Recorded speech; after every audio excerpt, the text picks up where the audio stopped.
आहा, તમારે માટે और जबरदस्त, ऐसी ही तो मार्केटिंग चाहिए बस ऐसी ही तो मार्केटिंग चाहिए. So good morning all of you, all the students watching live on YouTube on एकाग्रता ऐप. सभी का बहुत बहुत स्वागत है. वेरी वेरी गुड मॉर्निंग बच्चा party. Quickly come and join in. Mayur, Arvind Kare, Saloni, Sumit Jain, Anushka Singh, Gauri Tilekar, Sahana Vadnagar, Kartik Jain, Danish, Sneha, भव्य, अनुष्का, मनदीप, रमनदीप, कृष्टि, मोक्ष, चेतना, सानिया, थिक्शन, दिव्या, विवेक, शिखा, भावना, सीवी, एनएस, निहारिका, अरे बाप रे, Daksha, Mali, Sakshi, Vinay, Ashok. Very very good morning all of you.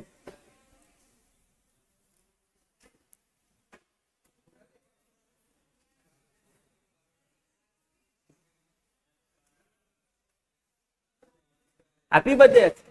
Birthday आपका, कैसे सम्मान मिल रहा है आपको इतना?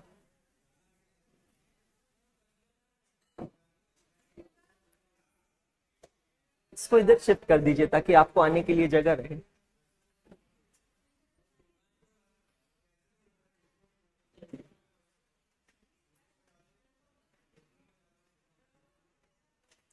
Very good morning all of you. Very very good morning. So आज बड़ा ही डिशेस वाला दिन होने वाला है बिकॉज कल एक बहुत ही डिफिकल्ट होमवर्क आप लोगों को दिया था. किया है सब लोगों ने? So the very difficult homework was कि सपोज आप लोगों को केटरिंग का ऑर्डर मिलता है 100 लोगों का to arrange for birthday party. और मेन्यू क्या दिया था आप लोगों को? पाव भाजी, पुलाव, गुलाब जामुन. सो आपको एज अ केटरर सोचना है और एज अ केटरर सोचकर आपको ये बताना है, प्रपोज करना है कि आप क्या कॉस्ट पर इसको बना सकते हैं और क्या कॉस्ट पे से सप्लाई कर सकते हैं. ठीक है, तो सबसे पहले यहां पर आएंगे सामने शुक्ला जी. आइए सर, आइए आइए, अपना कोटेशन लेकर आइए और ऐसे समझिए कि ये सस्ता शार्क टैंक चल रहा है और ये सब लोग इवैल्यूएशन कर रहे हैं.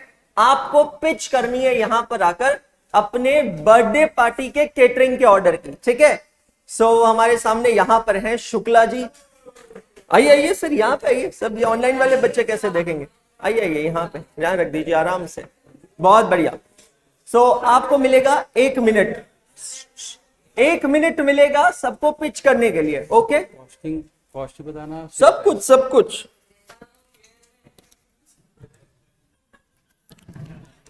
ये 100% हंसमुख होगा.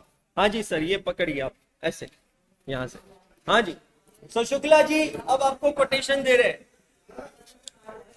Good morning everyone. For gulab jamun, my cost is 4,000. For pav bhaji, it's 5,000. And for pulao with dahi, pudina dahi chutney, it costs around 3,000. And my cost per plate will be 221.05 per plate. And my selling price will be 350 per plate. 221.05 is the cost per plate. Per plate. And 350 rupees is the selling price per plate. Per plate. Okay, that is your offer. Okay sir, thank you so much Shukla ji. ये की थे? ये अम्मा, ये सगळ्यांना सांगते आता ये किती थे? हाँ जी.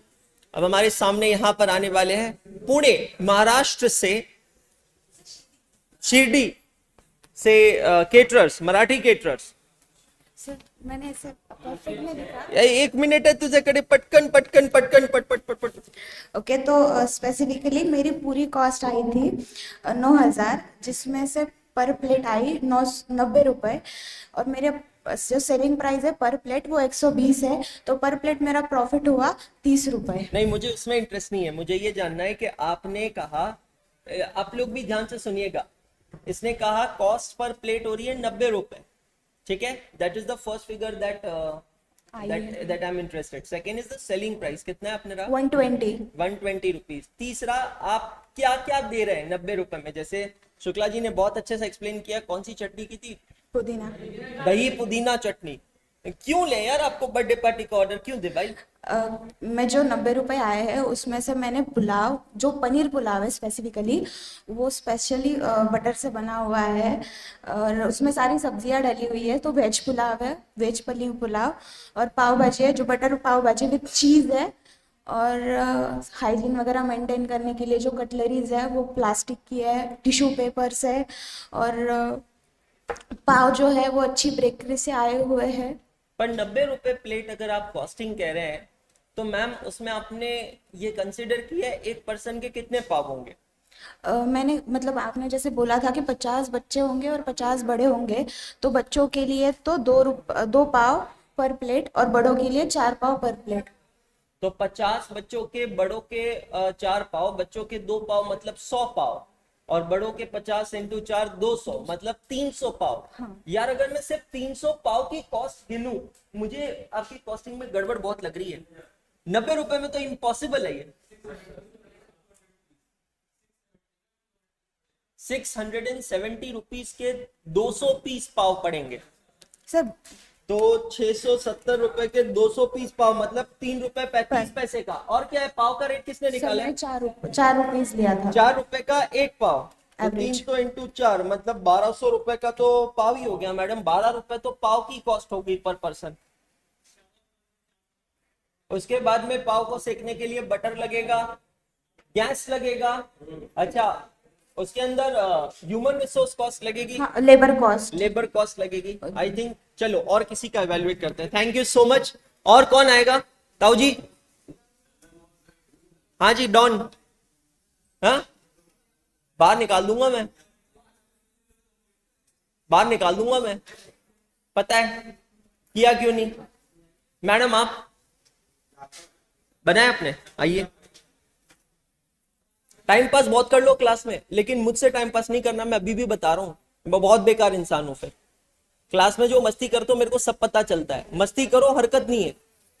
हाँ जी, कॉस्ट प्राइस पर प्लेट का 132 आया। 132 रुपीज पर प्लेट कॉस्ट आ रहा है। इवेलुएट कीजिएगा, 132 रुपीज पर प्लेट कॉस्ट है। Okay, selling price 150। 150 rupees selling price. 10% margin पे काम कर रही है ये, सिर्फ 10% पे। ओके, आप 132 में क्या क्या दे रहे हैं?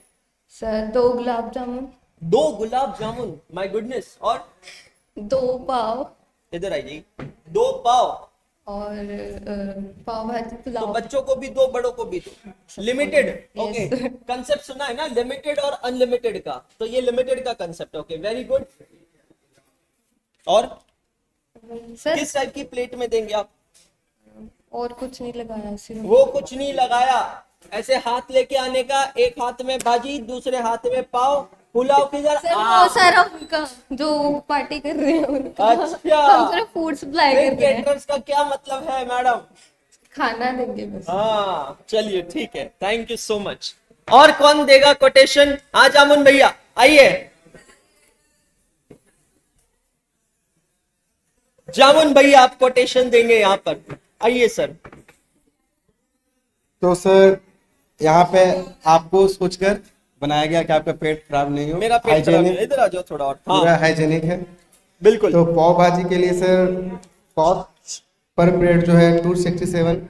267 रुपीज पर प्लेट कॉस्ट आ रही है। शुक्ला जी आपकी, शुक्ला जी, शुक्ला ओ, भैया, शुक्ला जी, ओ शुक्ला भैया, इतना खो गए हो फोन में कि आप सुन ही नहीं रहे हो। आपका कॉस्ट कितना आया था पर प्लेट? मतलब आपके पाव भाजी का कॉस्ट पर प्लेट? हाँ, अरे मतलब पूरा आपका पूरा 221 रुपए, और भाई का 267 रुपीज। हाँ सर प्रीमियम है ना मेरा। प्रीमियम है। हाँ इसलिए हाई क्वालिटी आपका? मेंटेन किए हैं सर। हाँ अनलिमिटेड है, जितना भी खा सकता है, कोई दिक्कत नहीं, भरपेट है, समझे? तो सब है sir, butter, oil, onion, tomato, parrot. अच्छा, ये हैंडराइटिंग देख के लग रहा है ये भाव आपने किसी और से लिखवाया है। नहीं सर, नहीं नहीं, झूठ नहीं बोले। ग्रुप में बनाया है ये ये। जिस तरीके से लिखा है ना, हाँ, ये हाँ, कोई हाँ। धंधा वाला ही लिख सकता है। हाँ सर ग्रुप में बनाया है मैंने, दीपांश, प्रेम, मानव, ये सब करके बनाया है। अच्छा तब ऐसा निकला है। भाजी 10 kg बनाना है, ओके, जिसमें से बटर 2 kg है, ऑयल 15 लीटर है, जिसके लिए आपके लिए प्रीमियम ऑयल है जो ज़्यादा महंगा है, इसलिए पर प्लेट ज़्यादा पड़ रहा है। हाँ, ऑलिव अनियन है 15 kg, tomato 10 kg, potato 5 kg, peas 1.5 kg, मसाले गार्लिक जिंजर सब है।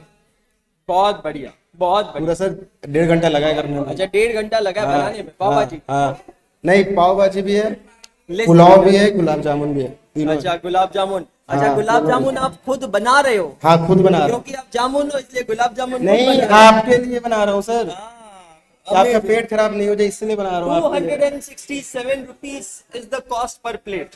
Amazing यार, अमेजिंग। चलिए, बहुत बढ़िया। कितने में बेचोगे अगर बेचना रहा तो? सेलिंग प्राइस डिसाइड नहीं किया है, कॉस्ट प्राइस डिसाइड हो चुका है। बहुत बढ़िया। हाँ, 400 रुपए। 400 रुपए पर प्लेट में बेचेंगे, मां कसम। प्रीमियम है सर।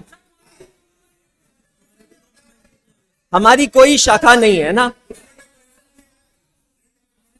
लिखा है सर, मैं कौन सा यूज कर रहा हूँ। हाँ, आइए आइए, अब भाई का पूरा प्लानिंग सुनिएगा। आइए आइए सर, यहाँ पे आइए। मेरी हाँ, मेरी कॉस्ट पर पीस मैं सेल कर रहा 200 पर प्लेट, और मैंने इंग्रेडिएंट्स के साथ साथ उसकी ब्रांडिंग भी लिखी है कि क्या यूज कर रहा। लाइक बटर अमूल का यूज किया, साल्ट टाटा का यूज किया, मसाले एवरेट्स के यूज किए, डिस्पोजल्स फेक डिस्पोजल्स यूज किए वगैरह वगैरह। जैसे लाइक पाव भाजी की मेरी कॉस्टिंग आई है 4628 रुपीज़, गुलाब जामुन की आई 2925 रुपीज़, बिरयानी की आई है 3976 रुपीज़। अरे वेज बिरयानी बनाया यार, पुलाव में मजा नहीं। अरे हाँ, अरे वही यार, क्या टेंशन ले रहे हो मैं। अरे ठीक है ना यार, अरे ठीक है। अरे बिरयानी पुलाव ऐसे सादा खाने में मजा नहीं आता ना, इसलिए। मेरे पर प्लेट प्रॉफिट पर प्लेट 28 रुपीज। बंसल सर की क्लास नहीं है, मेरी क्लास है है ना। तो ये जो भी सर्कस हरकतें ये तुम 12:30 के बाद किया करो, मेरी क्लास में मत किया करो ये हरकतें। हाँ सर, आगे चलो। सर मैंने ब्रांड्स वगैरह भी यूज किए बताने। 172 according to me is a very optimum cost, bro. You really did a very great calculations. I can see his calculations. Very optimum cost he did. He made columns in such a way. Check out the columns: ingredients, then quantity, then rate. He also mentioned a column of brand, and then there is a column of amount. So very wonderful calculation, very wonderful presentation he made. And hand writing भी इसकी अकेले की है, मतलब ये दिखाता है इसने अकेले ने बनाया। बहुत amazing. 172 is a very very good rate, very good quotation, that's amazing. और कोई सुविधा जी बनाया? क्या रेट आ रहा है? कॉस्ट पर प्लेट कितना आ रहा है? 150 रुपीज। चलिए, पिन पॉइंट फिगर पूछ रहा हूं मैं, कॉस्ट पर प्लेट। शिंदेवाड़ी नहीं बनाया। मैं एक बार फिर से बता देता हूं, ये देखो मैं बहुत हंसी मजाक करता हूं, सब कुछ हूं, मैं बहुत अच्छा हूं, पर जब मैं खराब हो गया ना तो आप सोच नहीं सकते हो मैं उतना ज्यादा मॉन्स्टर इंसान हूं। तो क्लास में मुंह उठा के आया मत करो अगर अगली बार से ये चीजें नहीं करना है तो। समझ में आया? तो मैं आज पहली बार और आखिरी बार कॉस्टिंग की बैच में बोल रहा हूं। दूसरी बात, तुम्हारे लिए भले ही 3 टीचर है, 3 अलग अलग धारावाहिक है, तुम्हें जितना भी नॉनसेंस, जितनी भी जो भी चीज करनी है ना, वो तुम रिस्पेक्टिव क्लास में किया करो। मेरी क्लास में ये सब नहीं चलेगा, मैं अभी बता रहा हूं, है ना। तो ये चीज थोड़ा सा ध्यान रखना भाई। कौन बैठा आपके पास में उधर? हाँ जर, चैतन्य जी। नहीं हो पाया, मैं एक्सेप्ट नहीं करता हूं ये। हाँ जी सर, आप 107 रुपीज। हाँ जी सर, 137। ओके, 140। ओके, नहीं किया, आप समझ गए ना। आई थिंक मैंने बहुत ही इसको क्या कहते हैं, विनम्रता से, बहुत ही विनम्रता से शेवटी लास्ट टाइम मैंने कहा है कि it won't be admitted next time. Trust me, 8:10 के बाद एक तो क्लास नहीं आना, दूसरी बात अगली बार से होमवर्क नहीं किया, please don't come in the class. ना मुझे बेइज्जती करना अच्छा लगता और ना आपको करवाना अच्छा लगेगा। बिकॉज भैया 227 की कॉस्ट निकाले हो सलोनी जी, जैन पाव भाजी या नॉर्मल पाव भाजी? नॉर्मल पाव भाजी 130। ओके अंश, क्या 365 रुपए कॉस्ट?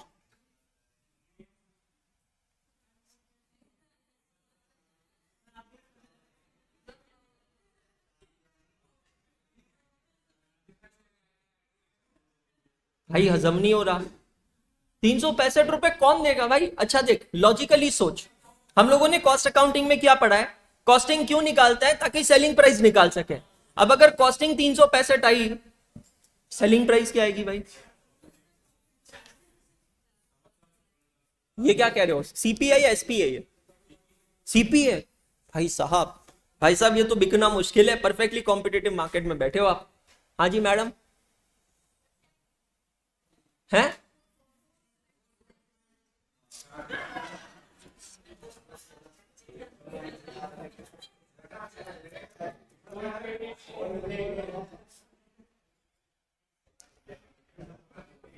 ₹475 कॉस्ट। किसने सिखाया इतना घटिया कॉस्टिंग? मेरा नाम मत लेना भाई, क्षमा करना सर।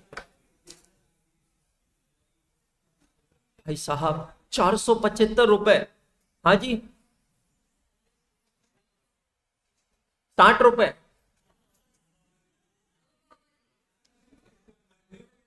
नो पाव भाजी तो 60 रुपए क्या सूंघने का लेगा? क्या इंसान है भाई। Oh my God.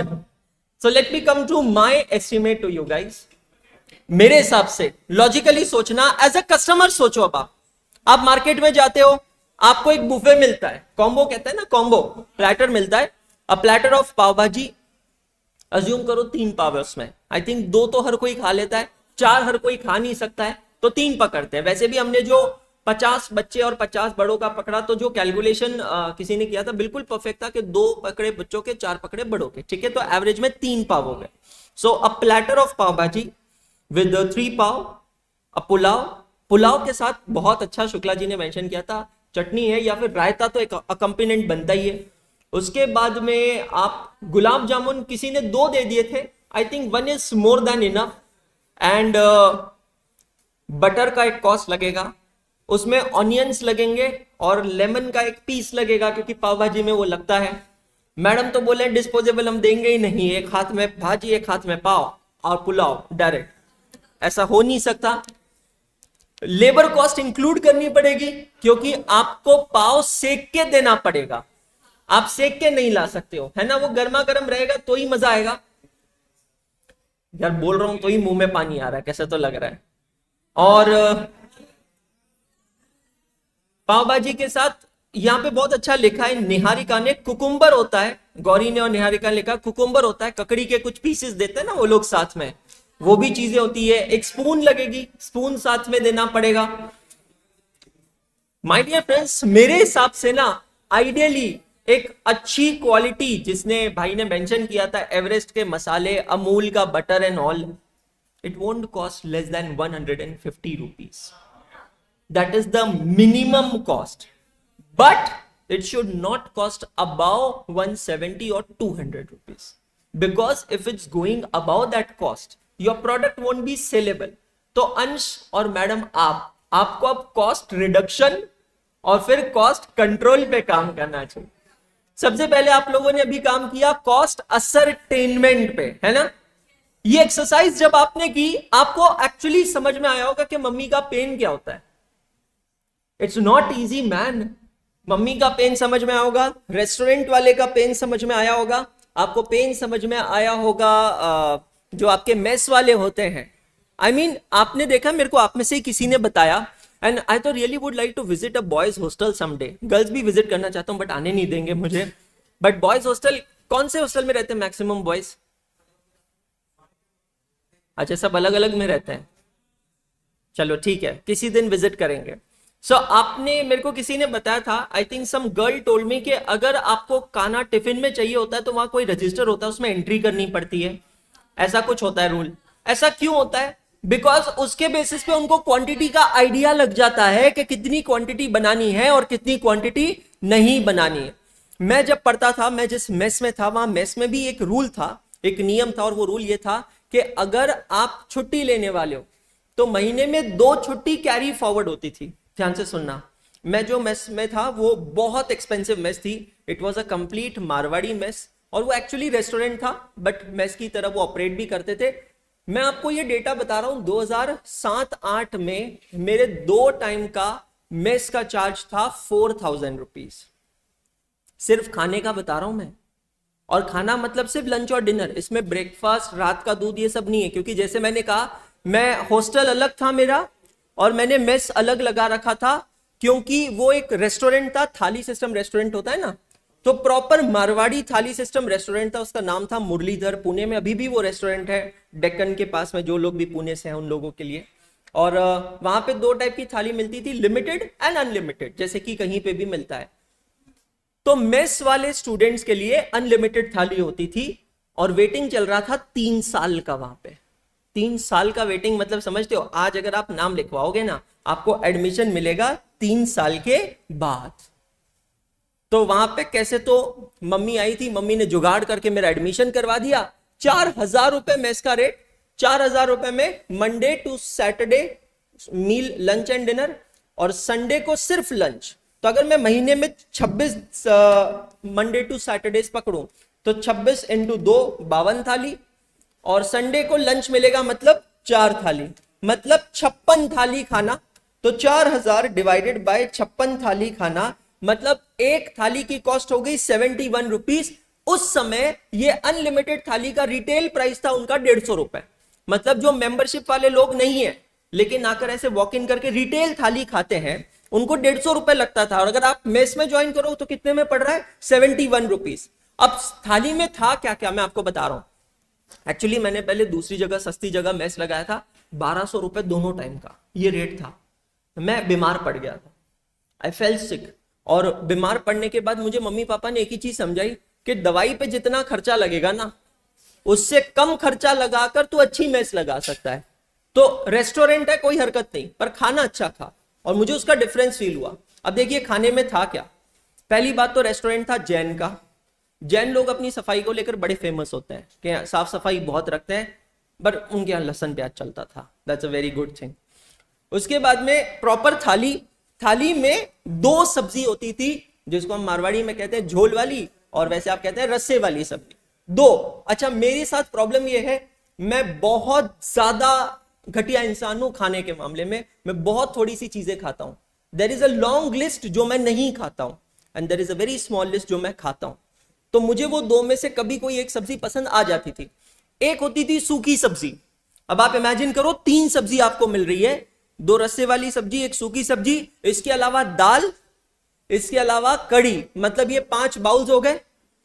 इसके अलावा मतलब आपकी थाली में 5 कटोरियां, इसके अलावा आपको मिल रहे हैं फुलके, गर्मा गर्म फुलके, लिटरली गर्मा गर्म। मतलब आप, क्योंकि ये रेस्टोरेंट है, मैंने आपसे कहा है they have to maintain the quality.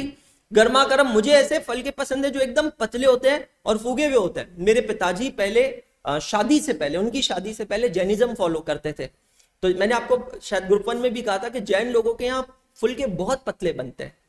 तो मुझे एक अलग ही फैसिनेशन है बचपन से। तो वो रेस्टोरेंट में ये था, एकदम पतले फुलके। एंड आपने कभी देखा थाली सिस्टम के फुलके छोटे होते हैं? क्यों होते हैं छोटे? लॉजिक बता सकता है कोई? नहीं नहीं, देखो अनलिमिटेड खिला रहा है ना वो आपको, तो कॉस्ट कटिंग का तो पॉइंट ही नहीं आया। थाली रेस्टोरेंट में फुलके छोटे क्यों होते हैं, कोई बता सकता है? नहीं,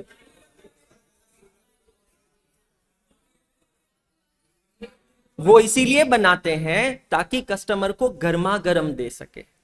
अब आप सोचो, आप लॉजिकली सोचना, एक बड़ा फुलका हमारे घरों में, मतलब मेरे घर में अभी भी फुलका ऐसा बड़ा बनाते हैं जैसे वर्ल्ड कप मिलेगा इनको, इतना बड़ा बन जाए अगर चले तो।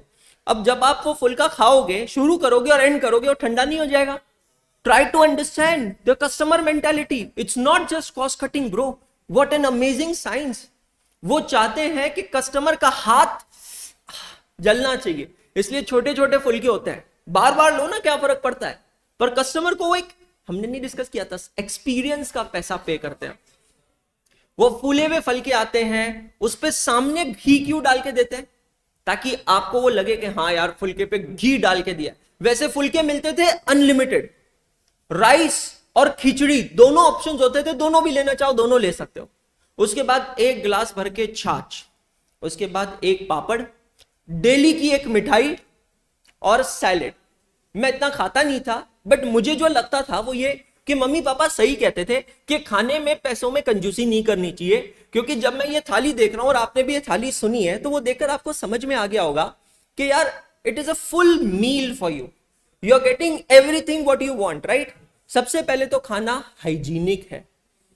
प्लेट्स वगैरह स्टील की होती थी, इतनी शाइन करती थी ना, क्योंकि वो लोग गर्म पानी से धोते थे उसे, तो वो जो शाइन करती थी, उसके बाद में भी कपड़ा लगा के देते थे, प्रॉपर सीटिंग थी। मतलब मैं हूं पहले से ही ऐसा हूं, मुझे खाने को लेकर थोड़ा बहुत पेक्यूलर चाहिए। मैं खाना नहीं खाऊंगा, पर मैं अगर खाऊंगा तो मुझे थोड़ा ढंग से चाहिए, मुझे नहीं पसंद है वैसा। वो मेरा डिसीजन सबसे सही डिसीजन रहा।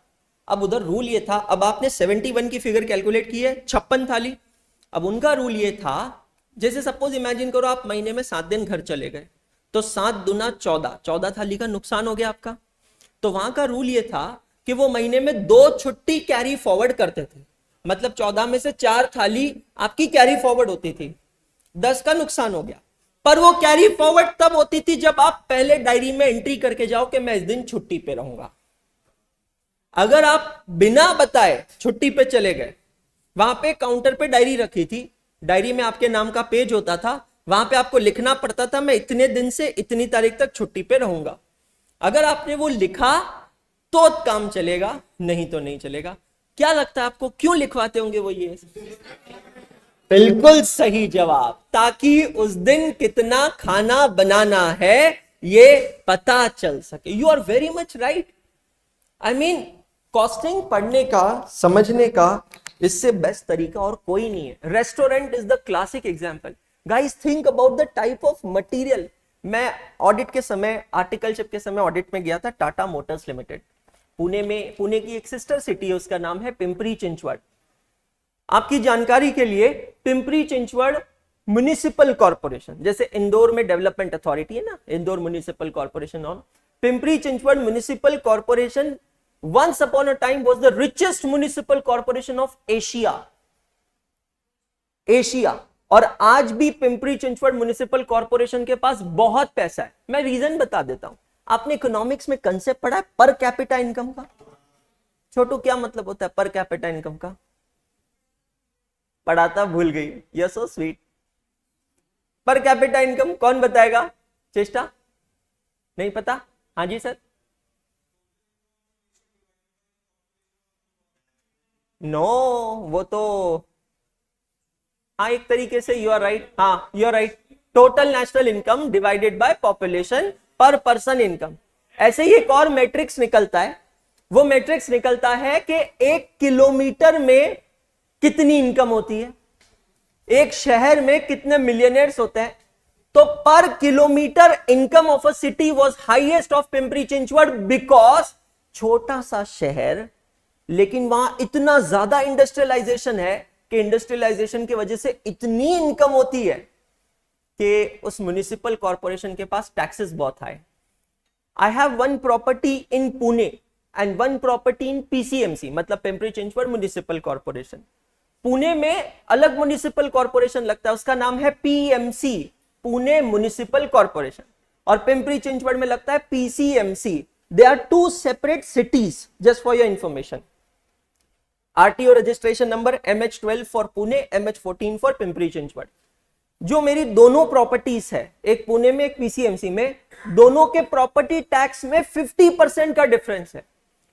मतलब जो पुणे की प्रॉपर्टी है उसका प्रॉपर्टी टैक्स आता है करीबन 26,000 रुपए साल का, और जो पिंपरी चिंचवड की प्रॉपर्टी है उसका प्रॉपर्टी टैक्स है 40,000 रुपए साल का। मैंने इंक्वायर किया जोधपुर में, हमारे सारे रिलेटिव्स, मेरे मामा जी, मौसा जी, भैया जोधपुर में टैक्स कितना है? वो बोले है देता कौन है, हम तो देते ही नहीं है, टैक्स ही नहीं देते। You have to think how much is the property tax in your city. कितना इंदौर में है अंशुज? हाँ क्या होता है? I mean, why do you need property tax? What do you think?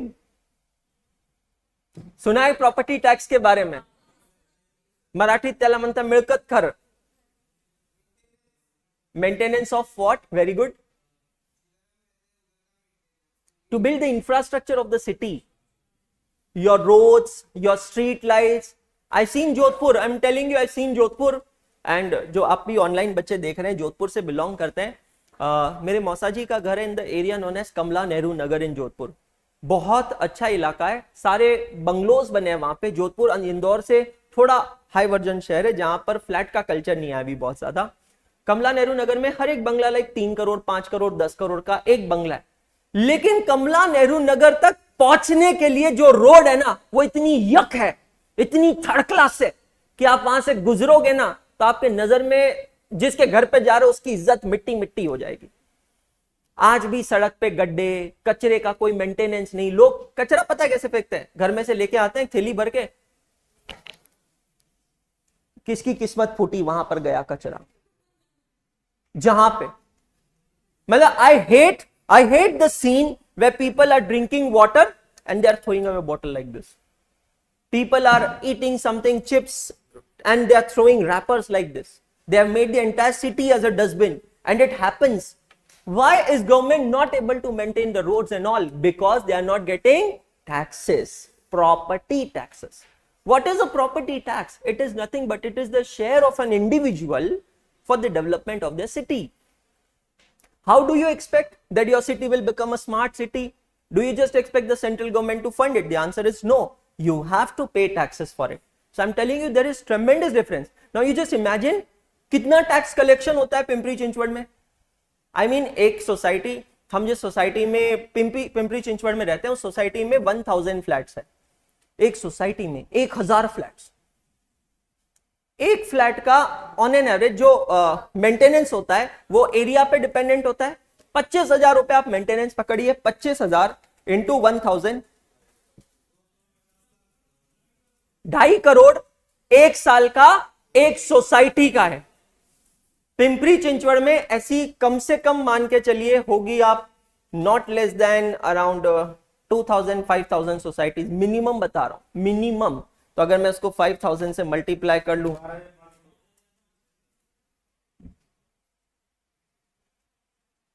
आप पॉइंट समझ रहे हो? आप डिफरेंस देख रहे हो? ये पोटेंशियल रेवेन्यू है किसी भी शहर का.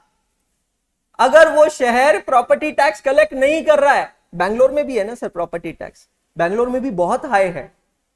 बैंगलोर में मैं पे कर रहा हूं अभी भी, बैंगलोर में बहुत हाई प्रॉपर्टी टैक्स है, बट उसके अगेंस्ट आपको वैसी सर्विस मिलती है.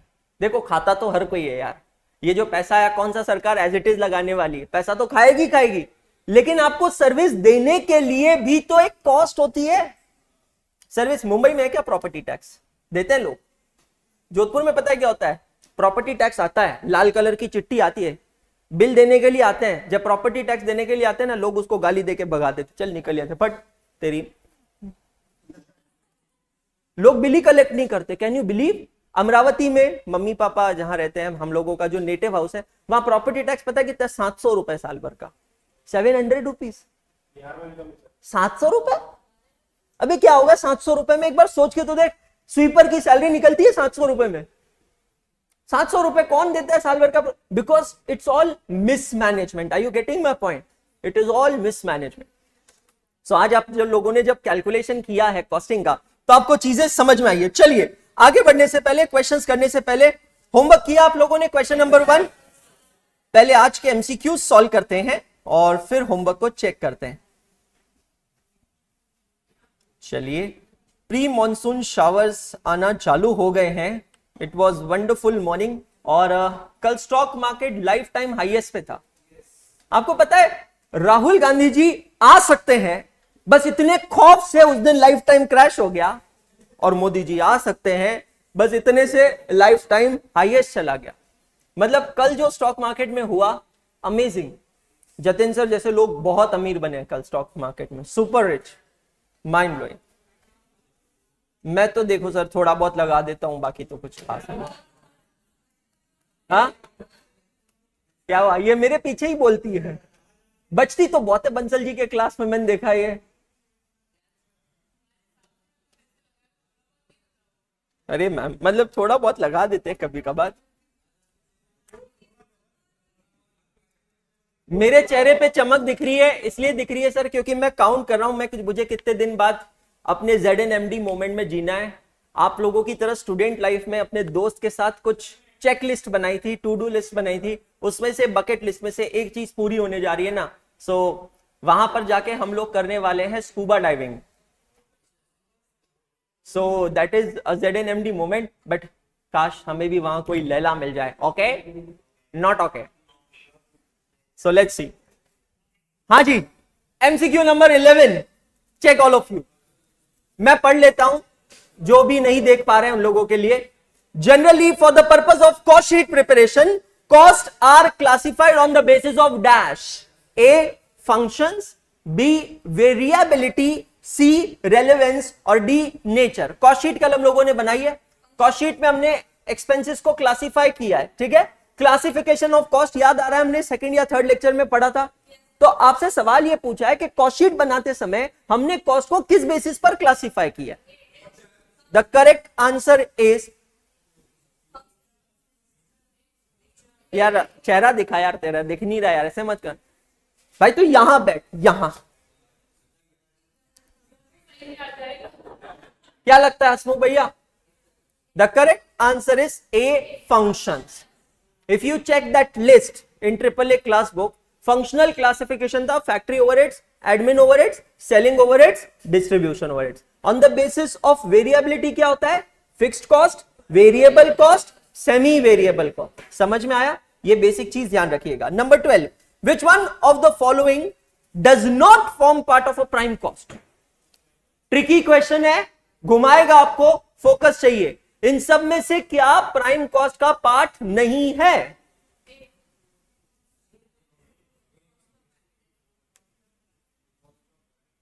डेली देखो हम लोग टेस्ट करके खुद को तैयार कर रहे हैं कि हम लोग कितना अच्छे से प्रिपेयर हो रहे हैं कि नहीं हो रहे हैं। मानव जी, ऑप्शन सी, ए। क्यों ए है हर्ष भैया?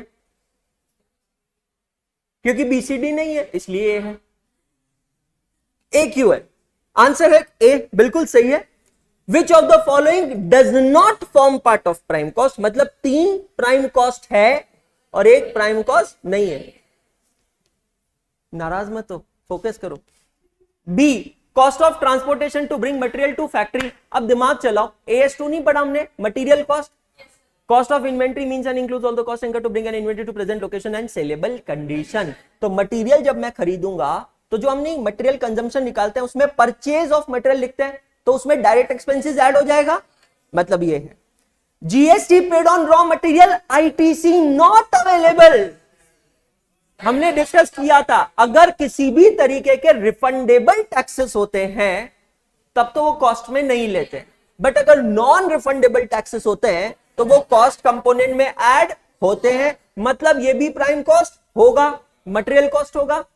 प्राइम कॉस्ट में 3 चीज आती है, material, labour and over direct expenses. Overtime paid to the workers कौन सी कॉस्ट है? Labour cost. लेकिन पैकिंग मटेरियल जो है वो आएगा ओवरहेड्स में। पैकिंग मटेरियल किस में जाएगा? ओवर। अब आप कहोगे सर यहां डिफाइन नहीं किया कि प्राइमरी पैकिंग है या सेकेंडरी पैकिंग है। जब सिर्फ पैकिंग वर्ड यूज होता है ना तो सेकेंडरी पैक, क्योंकि हम क्या समझते हैं, प्राइमरी पैकिंग तो होनी ही होनी है। समझ में आ रहा है? इसीलिए आंसर होगा ऑप्शन ए। बढ़िया क्वेश्चन है ना, मॉड्यूल से चुराया मैंने।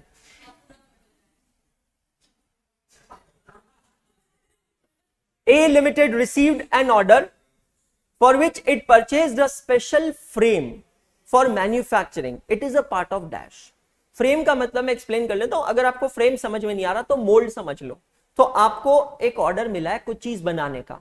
अब वो बनाने के लिए एक सांचा चाहिए आपको, है ना। जैसे आपने देखा एक तो फ्रेंच फ्राइज आता है और एक स्माइली फ्राइज आते हैं, है ना। मतलब मटेरियल तो फ्रेंच फ्राइज वाला ही होता है, but French fries stick form में होती है और स्माइलीज जो होता है वो ऐसे स्माइली के फॉर्म में होता है। बच्चे देख के बड़े खुश हो जाते हैं उसको, है ना। सो आपने क्या किया, वो स्माइलीज बनाने के लिए मोल्ड खरीदे। मोल्ड मतलब सांचा, सांचा मतलब जैसे गुजिया का सांचा होता है वैसा सांचा। ये सांचे की जो कॉस्ट है ये क्या है?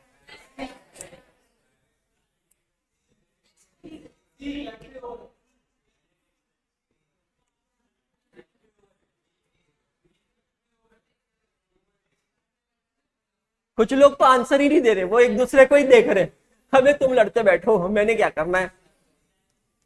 क्या होगा ये? The answer is direct expenses. It is absolutely direct expense. ये एसेट नहीं होगी। अगर ये एसेट होती थी तो उसके ऊपर का डेप्रिसिएशन फैक्ट्री ओवरहेड्स बन सकता था, या वो भी डायरेक्ट एक्सपेंस में आ सकता था। Very good. Salary paid to plant supervisor is, plant supervisor मतलब फैक्ट्री ओवरहेड। सर पर प्लांट में तो डायरेक्ट लेबर नहीं होना चाहिए, सुपरवाइजर, सुपरवाइजर है ना। मैंने क्या डेफिनेशन बताई थी? एमबीए में डेफिनेशन है, manager is a person who can get work done from others, he himself doing nothing. Depreciation of directors laptop is treated as a part of dash.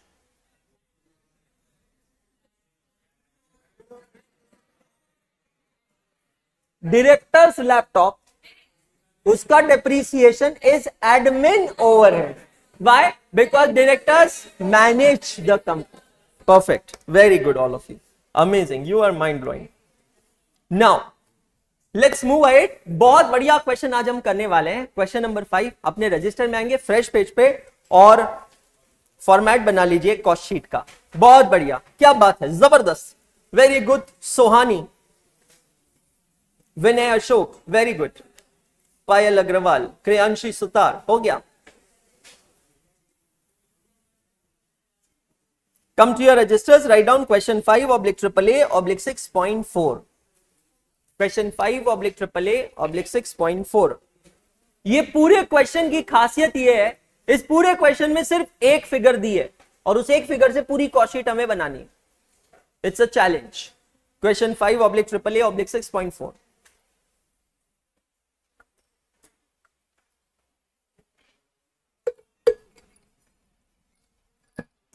Thirteen वाला फिर से बता दीजिए, 1 मिनट। 13 वाला क्या था? अच्छा, आपने जो स्पेशल फ्रेम परचेज किया वो, तो बेसिकली आपको किसी चीज का ऑर्डर मिला है। अब वो ऑर्डर पूरा करने के लिए आपको कोई चीज खरीदनी है, तो वो जो चीज आपने खरीदी है वो आपका डायरेक्ट एक्सपेंस होगा। डायरेक्ट एक्सपेंस क्यों होगा? Because that mould, that frame you have purchase to fulfil that order, and it is an expense, it is a खर्चा। It is not a material because you are not going to give it to the customer. You are going to use to fulfill that order. That is why it is direct expense. Homework का answer बताता हूं, साहिल don't worry. पहले आप ये format बना लीजिए, फिर हम होमवर्क क्वेश्चन चेक करेंगे। हाँ जी, ये लीजिए मैम, बिल्कुल वैसे फॉर्मेट आपके पास है।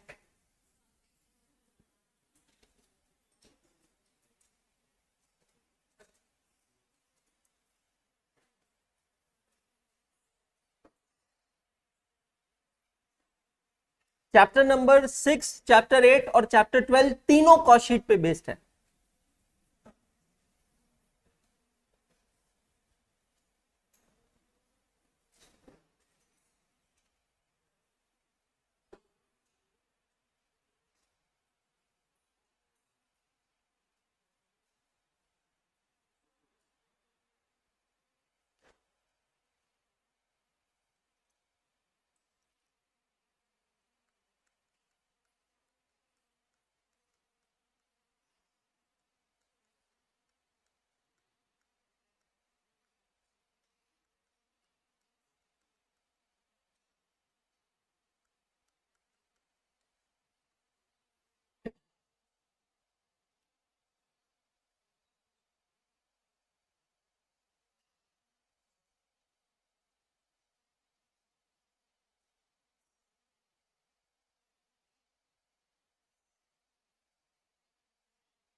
आपके स्टडी रूम में कॉस्ट शीट का एक फॉर्मेट बनाकर दीवार पे पेस्ट कर देना, ताकि उसको आप बार बार देखते रहें और वो रिवाइज होता रहेगा।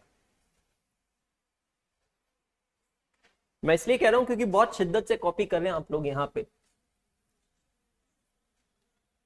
जबकि उम्मीद ये थी कि शायद थोड़ा रिकॉल करके खुद से करने की कोशिश करेंगे।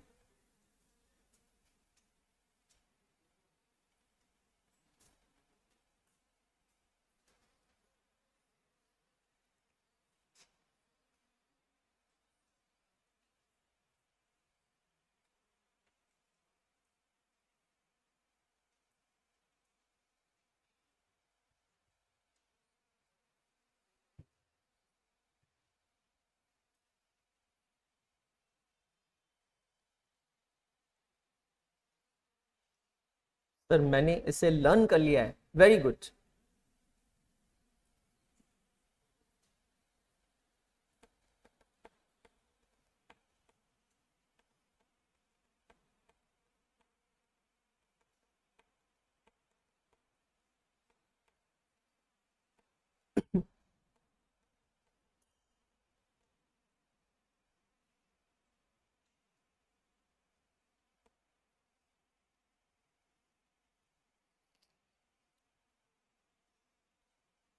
इतना ही है सेल्स तक।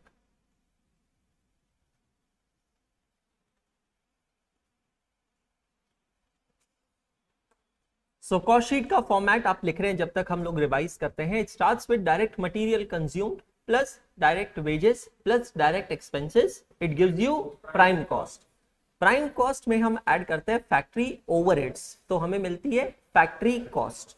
फैक्ट्री कॉस्ट में ऐड किया जाता है opening stock of WIP minus होता है क्लोजिंग स्टॉक ऑफ WIP। अब जैसे इस क्वेश्चन में नहीं है तो उसकी जरूरत नहीं है, तो आपको मिलेगा factory cost of goods produced. फिर आप ऐड करते हैं एडमिनिस्ट्रेशन ओवरहेड्स। लेकिन ये कौन से ओवरहेड्स, एडमिन ओवरहेड्स होता है रिलेटेड टू प्रोडक्शन, है ना। तो आप जब फैक्ट्री ओवरहेड्स फैक्ट्री कॉस्ट में ऐड करते हैं एडमिन ओवरहेड्स, तो आपको मिलता है cost of production. Cost of production में आप ऐड करते हैं opening stock of finish goods minus closing stock of finish goods, तो आपको मिलता है कॉस्ट ऑफ गुड्स सोल्ड। अब अगर आप देखेंगे तो इस क्वेश्चन में ओपनिंग और क्लोजिंग स्टॉक है ही नहीं फिनिश गुड्स का, तो cost of production he cost of goods sold है। उसके बाद आप ऐड करते हैं सेलिंग एंड डिस्ट्रीब्यूशन ओवरहेड्स, तो आपको मिलता है कॉस्ट ऑफ सेल्स। और फिर जब आप उसको कंपेयर करते हैं प्रॉफिट के साथ, सेल्स के साथ, तो आपको मिलता है प्रॉफिट या loss. Clear. Closing stock of finish goods के बारे में एक पॉइंट मैंने आपको बताया था कि if it's given in the question well and good, if it's not given in the question closing stock of finish good is always valued at cost of production. जिस कॉस्ट पे हमने बनाया है हम अज्यूम करेंगे कि वही हमारी कॉस्ट है। करेक्ट। थोड़ा सा ब्रेन टीजर क्वेश्चन है, मैं करवाऊंगा, उससे पहले आपसे कहूंगा आप करने की कोशिश करेंगे। क्वेश्चन पढ़ते हैं, फॉर्मेट्स बन गए सभी के। अब आपको अगर इसे सॉल्व करना है तो पेंसिल से कीजिएगा, ताकि कोई मिस्टेक हो जाए तो हम उसे रेक्टिफाई कर सकते हैं। Come to your books, it is lecture number 6। अपनी बुक में आप आएंगे, क्वेश्चन नंबर 5 के पास हैबिट डाल लीजिएगा to write down lecture number 6। जहां पर भी ठीक लगे लिख लीजिएगा लेक्चर नंबर 6। और ये वाली जो स्पेस दिख रही है ना बुक में, यहां पे आपको पेज नंबर लिखना है अपने रजिस्टर का जिसपे आप ये क्वेश्चन को सॉल्व कर रहे हैं। सपोज कितने पेजेस भर गए कॉस्टिंग में, 8 नंबर पेज है सपोज, तो यहां पर आप 8 लिखेंगे, है ना। अब सबके अपने अलग कोडिफिकेशंस होते हैं यार। कल आपने कॉस्टिंग सिस्टम पढ़ा होगा ना मेरी बुक में से, इफेक्टिव कॉस्टिंग सिस्टम, तो सबके अपने अपने कोडिफिकेशन होते हैं। मतलब कोई यहां पे लिख सकता है 8R1, R1 stands for register number 1, क्योंकि आपके 2 रजिस्टर्स मेंटेन हो सकते हैं ना, तो सबका अपना अपना तरीका होता है। मैं भी जब पढ़ता था तो मेरे कुछ दोस्त कंटिन्यूस नंबरिंग करते थे, जैसे एक रजिस्टर में 150 पेज खत्म हो गए तो वो अगले रजिस्टर में 151 से स्टार्ट होता था। ये बहुत छोटी छोटी चीजें हैं, पर दोस्त ये छोटी छोटी चीजें बहुत बड़ा इंपैक्ट करती है जब आप सेल्फ स्टडी करने बैठोगे। तो अभी से मैं फिर से कह रहा हूं, ग्रुप 1 में जो किया नहीं किया उसको साइड में रखकर ग्रुप 2 पे ये फोकस करना है कि हमें डे 1 से सब कुछ सही तरीके से करना है। समझ में आया? ये आपका इंटेलिजेंस है, लेक्चर नंबर लिखना, जो भी लिखना है ये आपकी चॉइस है। Now let's read the question and I want you guys to try out this question first. Question कहता है, from the following information prepare the cost sheet with as many details as possible and ascertain the selling price per unit of the product. Direct material, it is 12.5% of selling price. Oh my god, you are not given direct material cost, all you are given is it is some percentage of selling price. तो क्या मैं कह सकता हूं कि मुझे material cost निकालने से पहले सेलिंग प्राइस निकालना पड़ेगा? ठीक है, अभी मटेरियल कॉस्ट पे ध्यान नहीं देते, फोकस शिफ्ट करते हैं सेलिंग प्राइस पे। Direct labour is 17.5% of again selling price. मतलब अब मुझे समझ में आ रहा है कि एक इंपॉर्टेंट फिगर कौन सी होगी, सेलिंग प्राइस। ठीक है, production overheads are 1/3 of the prime cost. जितना मैं देख पा रहा हूं, अगर मुझे मटेरियल कॉस्ट और लेबर कॉस्ट मिल गया जो कि किस पे डिपेंडेंट है, सेलिंग प्राइस पे, तो मुझे प्राइम कॉस्ट मिल जाएगा। अगर प्राइम कॉस्ट मिल गया तो उसका 1/3 होगा प्रोडक्शन ओवरहेड्स, वो भी मिल जाएंगे। अच्छा दोस्तों समझना, prime cost plus production overheads दोनों मिलाकर हो जाएगी प्रोडक्शन कॉस्ट। देखो, admin overheads are 50% of production cost. मतलब अभी तक मैं जितना क्वेश्चन समझ पाया हूं ना, पूरा क्वेश्चन डिपेंडेंट है एक फिगर पे, सेलिंग प्राइस पे। प्रॉफिट इज ₹750 पर यूनिट। भाई साहब, पहली और इकलौती फिगर क्वेश्चन की, एक यूनिट का प्रॉफिट है 750 रुपए और वो दिया है 15% ऑफ सेलिंग प्राइस। कुछ ना कहो, कोशिश करो। क्या करोगे आप? ये कॉस्ट शीट बनाने की कोशिश करो। 5 मिनट का समय मैं आपको दे रहा हूं। 8:52 मेरे, ए भाई मत लिखो ना यार आंसर, क्या कर रहे हो तुम लोग? 8:57 तक आपको करना है सॉल्व। बना लिया? Very good. चलिए बाकी लोग क्विकली बनाइए, 5 मिनट का समय है आप लोगों के पास।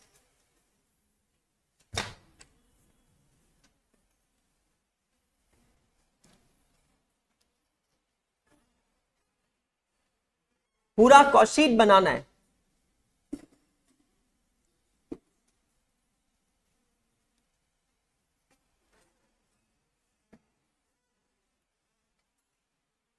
विकास भैया हो गया? क्या बात है सर, अमेजिंग। मतलब आपका कॉस्टिंग का लाइट लगने लगा है थोड़ा थोड़ा।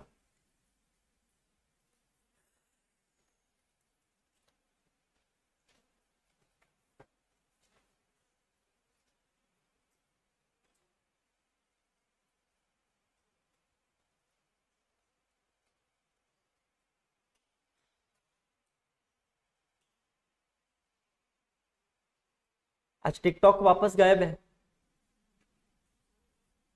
बारिश में नया टिकटॉक बना रही होगी।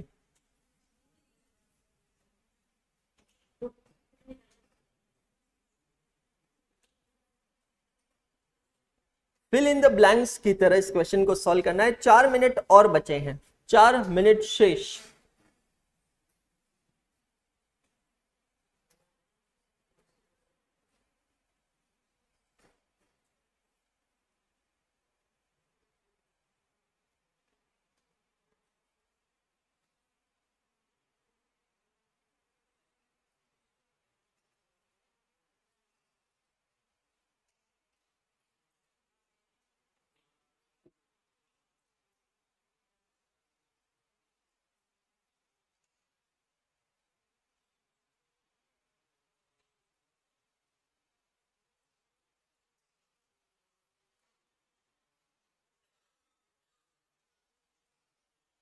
Three more minutes left. Very good. और एक चीज बताऊं, अगर ये क्वेश्चन आ गया ना भाई, समझ लो थोड़ा बहुत तो स्विच चालू हो गया है।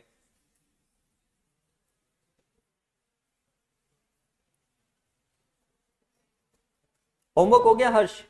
क्वेश्चन नंबर 1 कितनी देर लगी?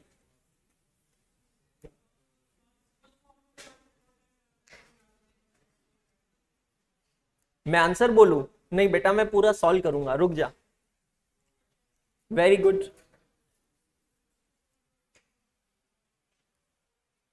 कुमकुम आज गायब है? नहीं, शक्कर है क्या जो पिघल जाएगी?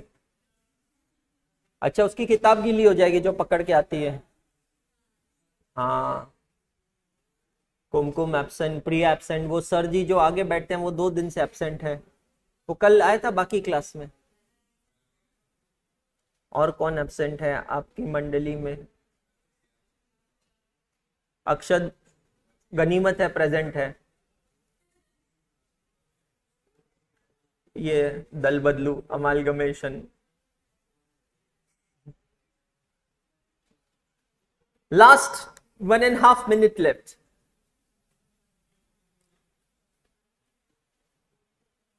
विपिन शर्मा, चेक करिए वापस, जो आप लिख रहे हैं वो गलत है।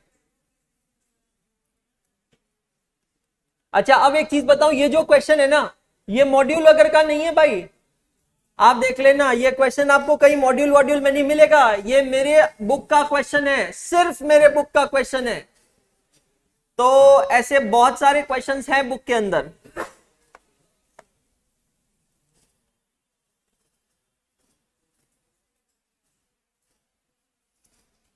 Last 1 minute left and then I am going to solve this question. इकलौती फिगर जो इस क्वेश्चन में दी है वो है 750 रुपए। स्क्रीन पे देखिएगा सभी जने, जिसने किया है अच्छी बात, नहीं किया है प्लीज यहां पर फोकस कीजिएगा। कहना इससे ये क्योंकि इकलौती फिगर है, कहीं ना कहीं कहते हैं ना दया, कुछ तो गड़बड़ है, कुछ तो गड़बड़ है, दरवाजा तोड़ना पड़ेगा। क्या है वो गड़बड़, क्या है वो इंफॉर्मेशन? यहां कहा है कि प्रॉफिट है 750 पर unit and it is 15% of sales.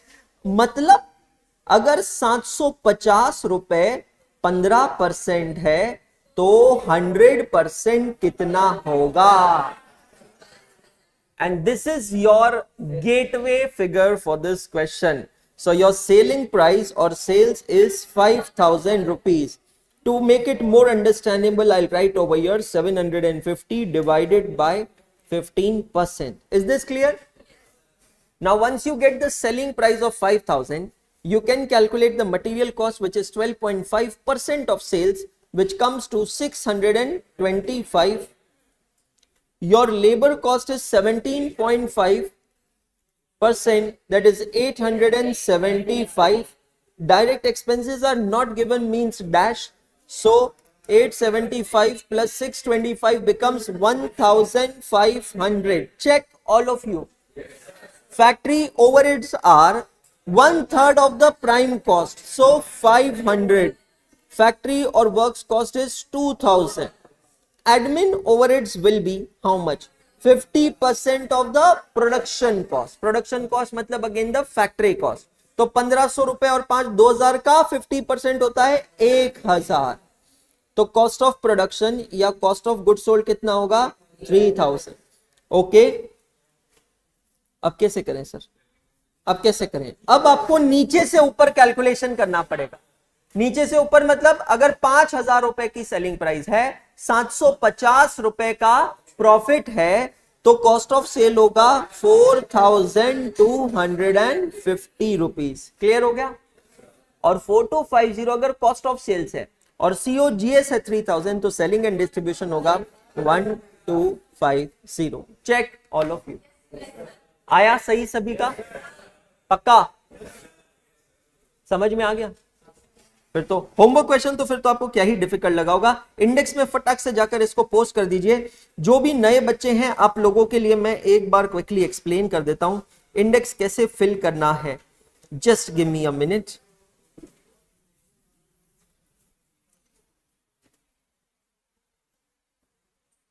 कहां पर गया यार मेरा इंडेक्स?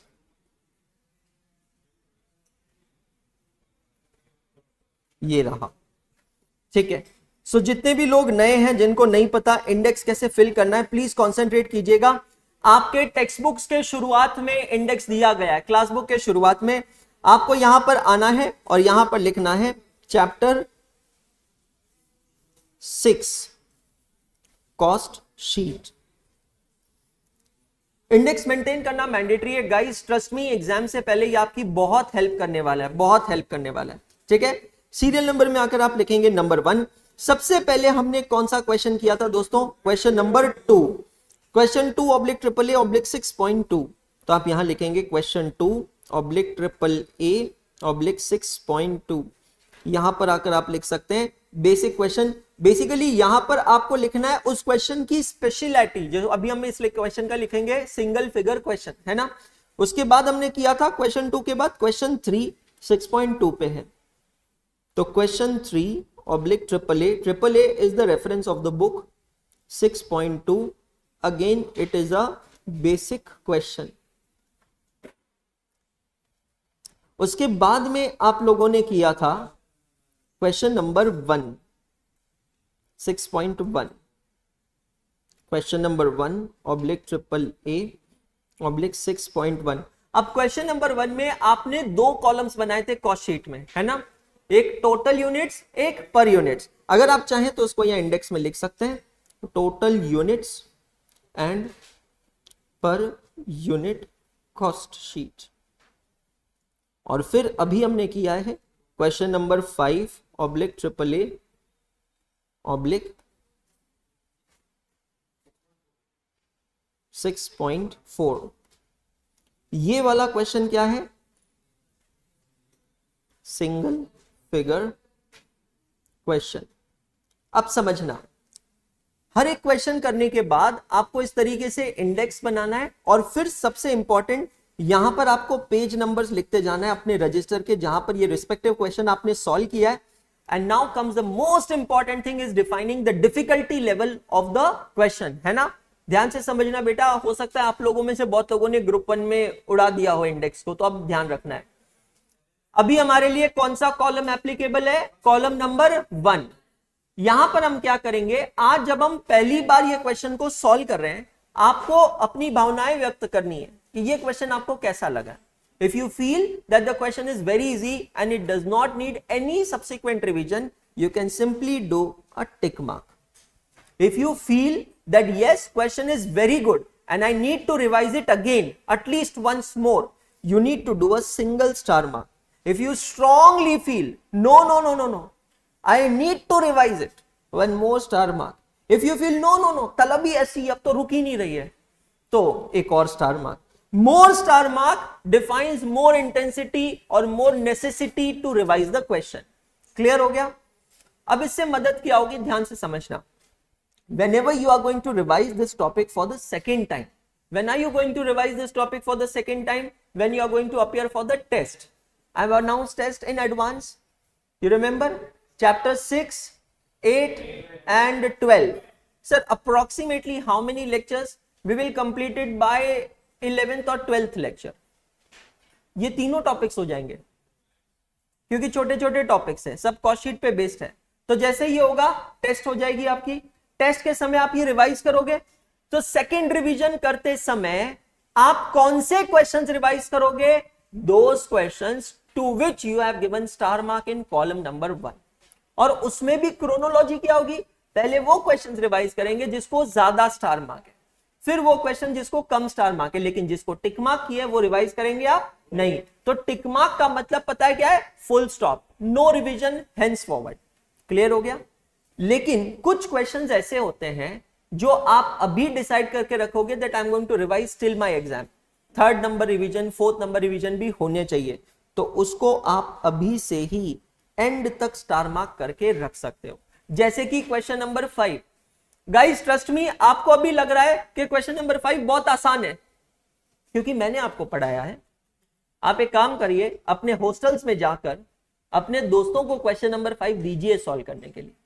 मैं सच बोल रहा हूं, बाद में सॉरी बोल देना कि भाई हमने आपको गिनी पिग बनाया उसके लिए, बट एक बार क्वेश्चन नंबर 5 दे देना सॉल्व करने के लिए और देखना उनके हाव भाव कैसे होते हैं, आपको समझ में आ जाएगा। ट्रस्ट मी, इतना आसान जितना आपको कॉस्टिंग लग रहा है उतना आसान होता नहीं है। ये एक रिप्रेजेंटेशन है, मिस रिप्रेजेंटेशन नहीं है, दोनों में डिफरेंस होता है। तो ये एक रिप्रेजेंटेशन है और मैं आपको अभी भी वादा कर रहा हूं एंड तक कॉस्टिंग इतना ही आसान रखूंगा मैं आपके लिए, लेकिन आपको सिर्फ फॉलो करना है होल हार्टेडली, ये ध्यान रखना है। तो आपको अगर लग रहा है कि क्वेश्चन नंबर 5 मुझे एंड तक रिवाइज करना है ना, तो उसे लास्ट कॉलम तक स्टार मार्क कर देना। आपको ऑब्जेक्टिव बहुत सिंपल है, ये 4 नंबर का कॉलम हमारे लिए सबसे इंपॉर्टेंट है। जब तक हम एग्जाम में पहुंचेंगे ना, तब तक ये 4 नंबर का कॉलम जो है ये हमें बताएगा कि हमें एग्जामिनेशन में क्या क्या रिवाइज करना है। समझ में आया आप लोगों को? So you are just redefining your studies to be done before exam right now. Clear? चलिए होमवर्क क्वेश्चन चेक करते हैं आपका। Question number 1, the following data relates to manufacturing of a standard product during the month of April. Raw material 1,80,000, direct wages 90,000, machine hours worked and machine hour rate. ये data से आपको मिलेगा factory overheads. दोस्तों हम लोग एक पूरा के पूरा चैप्टर पढ़ने वाले हैं, ओवरहेड चैप्टर नंबर 4। वहां पर हम लोग देखेंगे कि ओवरहेड्स चार्ज करने का एब्जॉर्ब करने का कोई बेसिस होता है। बिल्कुल मनवर्धन, बहुत सही है। अगर आपको इंडेक्स यूजफुल लग रहा है तो आप एफएम, ऑडिट, जो सब्जेक्ट चाहे सब में यूज कर सकते हैं, है ना। तो ओवरहेड्स चार्ज करने का कोई बेस होता है। अब जैसे कि मैं अब आपको एक सवाल का जवाब देता हूं, टपरी की चाय 10 रुपए, 5 स्टार की चाय 500-700 रुपए। डिफरेंस आपको समझ में आ गया। मेजर क्या है? ओवरहेड्स है, बराबर है। अब एक सवाल नहीं आता माइंड में, how do they charge those overheads to a cup of tea? How do they calculate that? I mean, हम जिस सोफे पे बैठे हैं, हम उस सोफे पे बैठ के तो खाना भी खा सकते हैं, कस्टमर उस सोफे पे बैठ के डोसा भी खा सकता है, चाय भी पी सकता है, या कुछ नहीं भी कर सकता है। ये जो एसी चल रहा है, मैं उसमें से एक कप चाय का कॉस्ट निकालू कैसे? क्या लगता है? आप मेरा पॉइंट समझे? देखो, मटेरियल कॉस्ट डायरेक्ट पता चलता है, लेबर कॉस्ट पता चलता है, रेंट कैसे निकालू? How do I calculate rent पर स्टूडेंट? अभी आप जिस जगह पे बैठे हो ये रेंटेड प्रीमाइसेस है, इसका रेंट है। अब मुझे अगर ये रेंट में से एक स्टूडेंट का शेयर निकालना है, मैं कैसे निकालूंगा यार? There is a suitable basis. ध्यान से सुनना, there is always some suitable basis for the purpose of overheads. Generally 2 bases are adopted. The first base is direct labor hours and the another basis is direct machine hours. मैं बताता हूं क्योंकि मैंने audit किया है hotels का। मेरी articleship बहुत बढ़िया, मैंने हर टाइप का एक्सपीरियंस लिया, हर चीज का ऑडिट किया है। तो ऑडिट ऑफ अ होटल में मुझे समझ में आया ओवरहेड एब्जॉर्प्शन का बेसिस होता है लेबर आवर्स। कैसे? अब ये जितने भी ओवरहेड्स होते हैं उसको डिवाइड करते हैं total hours of the chef, kitchen staff के आवर्स से, और फिर आपको मिलता है ओवरहेड रिकवरी रेट। मतलब 1 घंटा अगर किचन का स्टाफ काम करेगा तो कितना ओवरहेड कॉस्ट लगेगा। चाय बनाने में अगर 20 मिनट लगते हैं तो वो जो ओवरहेड रिकवरी रेट आया पर आवर वो 60 मिनट का है, डिवाइडेड बाय 60 मल्टीप्लाइड बाय 20। अगर कोई डिश बनाने में 40 मिनट लगते हैं तो ओवरहेड कितना चार्ज होगा? Divided by 60 multiplied by 40। Have you understood all of you? आपकी जानकारी के लिए ओवरहेड्स का एक और क्लासिकल एग्जांपल देता हूं, passenger service fee charged on airport. ध्यान से सुनना, इसको टेक्निकली पीएसएफ कहते हैं, passenger service fee charged on airport. मेरी जिंदगी में ऐसे 3-4 मौके पड़े जब मुझे पूरी रात एयरपोर्ट पे बितानी पड़ी। कुछ फ्लाइट्स कैंसिल हो गई, डिले हो गई, कुछ तो लफड़े हो गए। तो आई थिंक 3 से 4 रात मैंने अलग अलग एयरपोर्ट्स पे बिताई है। तो मैं वहां पर भी बैठ के ऑडिट कर रहा था, मतलब बहुत जानकारी ले रहा था, वेरी टॉकेटिव पर्सन। वहां बैठकर पूरी इंफॉर्मेशन ली। What is a passenger service fee? बड़ा इंटरेस्टिंग कंसेप्ट है। जब आप एक प्लेन की टिकट खरीदते हो तो उसमें एक बेसिक फेयर लगता है, ध्यान से समझना। ये बेसिक फेयर के अलावा और बहुत सारी चीजें लगती है, तब जाकर बनता है टोटल फेयर। ये और बहुत सारी चीजें क्या है? पैसेंजर सर्विस फीस को एयरपोर्ट सर्विस फी भी कहते हैं।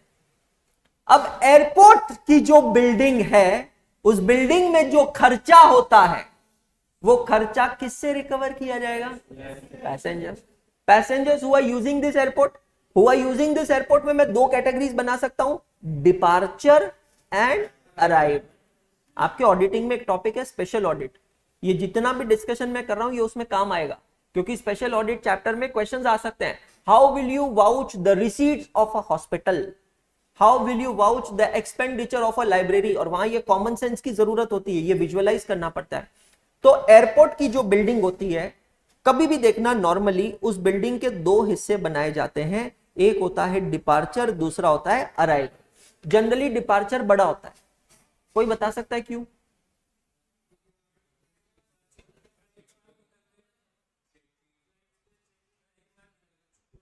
हाँ चलो, चेकिंग होती है, चेकिंग का एरिया एक्स्ट्रा होता है। और रनवे टर्मिनल में भाई साहब डिपार्चर में दुकानें होती है, अराइवल में जनरली दुकानें नहीं होती है, क्योंकि जब भी कोई पैसेंजर आता है ना, उसको बैकग्राउंड में स्वदेश का म्यूजिक बजता है, पे पे पे पे, उसको घर जाने की जल्दी होती है।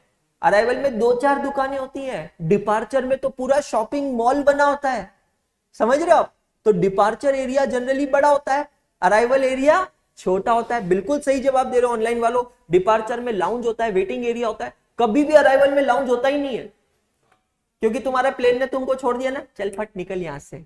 लेकिन जब आप डिपार्चर में जाते हो, आपको 3 घंटे 4 घंटे 6 घंटे पहले एयरपोर्ट में एंट्री मिलती है। अराइवल में ऐसा नहीं होता है, अराइवल में कुछ नहीं होता है। इवन वॉशरूम्स की क्वालिटी चेंज होती है। Let me tell you, departure के वॉशरूम्स बहुत अच्छे, अराइवल के रिलेटिवली कम अच्छे होते हैं। ये समझ में आया? अब जितने लोग डिपार्चर यूज करेंगे और जितने लोग अराइवल यूज करेंगे, can I say they are the total number of the people who are accessing this building. तो मेरे दोस्त, ये बिल्डिंग का जो भी खर्चा होगा, ये बिल्डिंग को हम कहते हैं एयरपोर्ट, और ये एयरपोर्ट में हम दे रहे हैं सर्विस। ये एयरपोर्ट में जो हम सर्विस दे रहे हैं, उसकी जो कॉस्ट है, उसका सुटेबल बेसिस क्या होगा, उसको डिवाइड करूंगा मैं with the number of people who are using this building, और हमें क्या मिलेगा? कॉस्ट पर पैसेंजर, जो हमारी टिकट में चार्ज होता है, जिसको कहते हैं एयरपोर्ट सर्विस फी या पैसेंजर सर्विस फी। समझ रहे हैं आप? हम एयरपोर्ट पे जाते हैं, सिक्योरिटी चेक होता है। सिक्योरिटी चेक करने की रिस्पॉन्सिबिलिटी किसकी है? जनरल नॉलेज का क्वेश्चन है। एयरपोर्ट पे जो पुलिस वाले होते हैं कौन? CISF। बहुत बढ़िया, परसों पढ़ा था। हाँ, CISF, central investigation security forces. कुछ रात बिताइए एयरपोर्ट पे, आप भी सब जान जाएंगे। सेंट्रल इन्वेस्टिगेशन सिक्योरिटी फोर्सेस 125 रुपया पर पैसेंजर फ्लैट फीस चार्ज करता है सिक्योरिटी चेक का। ये CISF जो है, हाँ सॉरी, इंडस्ट्रियल है, sorry, central industrial security force. आपको पता है ये गवर्नमेंट सप्लाई करता है। कौन सी मिनिस्ट्री? Home ministry. पूरा सिक्योरिटी किस में आता है? होम मिनिस्ट्री में। Home ministry airport authority of India को यह सप्लाई करता है, जिसके लिए चार्जेस लिए जाते हैं, और ये चार्जेस रिकवर किससे होते हैं? पैसेंजर से। एज ऑफ नाउ प्रेजेंटली ये चार्ज है 125 रुपया पर पैसेंजर। ये भी आपकी टिकट में इंक्लूडेड होता है। उसके बाद में एक चार्ज आता है ground handling charges. Ground handling charges मतलब ये जो जमीन पे आपको बस में बैठाकर प्लेन तक ले जाया जाता है, आपका सामान वो ट्रॉली से, लॉरी से आता है, वहां जो इक्विपमेंट्स होते हैं, जो स्टाफ काम करता है, उन सब का खर्चा ग्राउंड हैंडलिंग चार्जेस, और फिर इन सब पे आता है GST, और फिर जाकर बनती है आपकी टोटल टिकट। समझ में आया? अलग अलग कॉस्ट कंपोनेंट्स, अलग अलग ब्रेकअप। फ्लाइट जब कैंसिल होती है तो आपको रिफंड मिलता है। पता है आपको रिफंड सिर्फ किस चीज का मिलता है? सिर्फ और सिर्फ बेसिक फेयर का।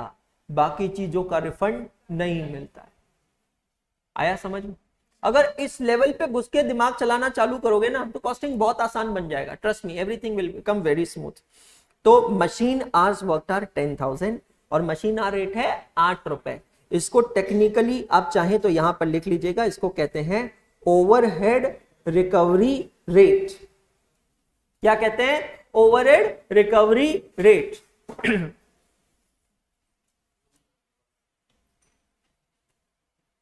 और ये ओवरहेड रिकवरी रेट का फॉर्मूला वैसे चैप्टर नंबर 4 में काम आएगा, बट अभी आप यहां लिख लीजिए total overheads divided by total machine hours.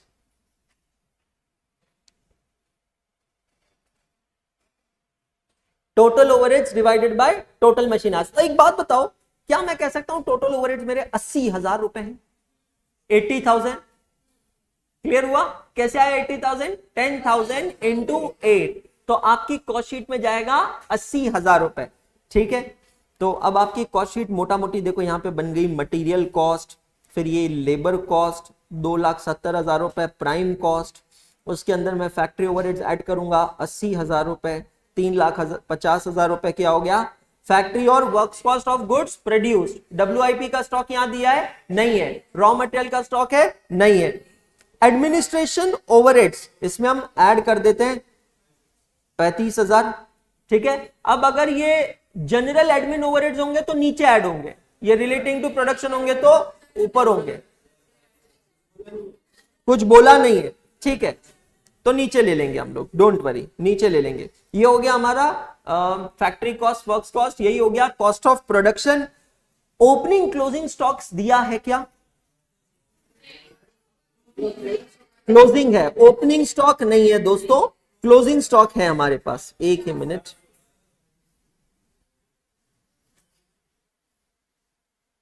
ये आपका मॉड्यूल, हाँ जी 3,50,000 तक हम पहुंच गए। अब 3,50,000 जो है यहां पर हमें निकालना है क्या, वैल्यू ऑफ क्लोजिंग स्टॉक। क्या कहा था मैंने, अगर क्लोजिंग स्टॉक की वैल्यू नहीं होती है, it is valued at cost of production. Please take on your calculators, 3,50,000 cost of production divided by number of units produced are 4,000. So just theoretically speaking, can I say per unit cost is 87.5 multiplied by how many units of closing stock? कैसे आया 400? 4,000 बनाया, 3,600 बेचा, 400 का closing stock multiplied by 400, 35,000 रुपए answer आ रहा है क्या, opening stock dash closing stock 35,000। सो ये हो गया 3,15,000 COGS। इसमें आप ऐड करेंगे सेलिंग एंड डिस्ट्रीब्यूशन ओवरहेड्स। याद है मैंने कल सिखाया था, it is charge on number of units sold.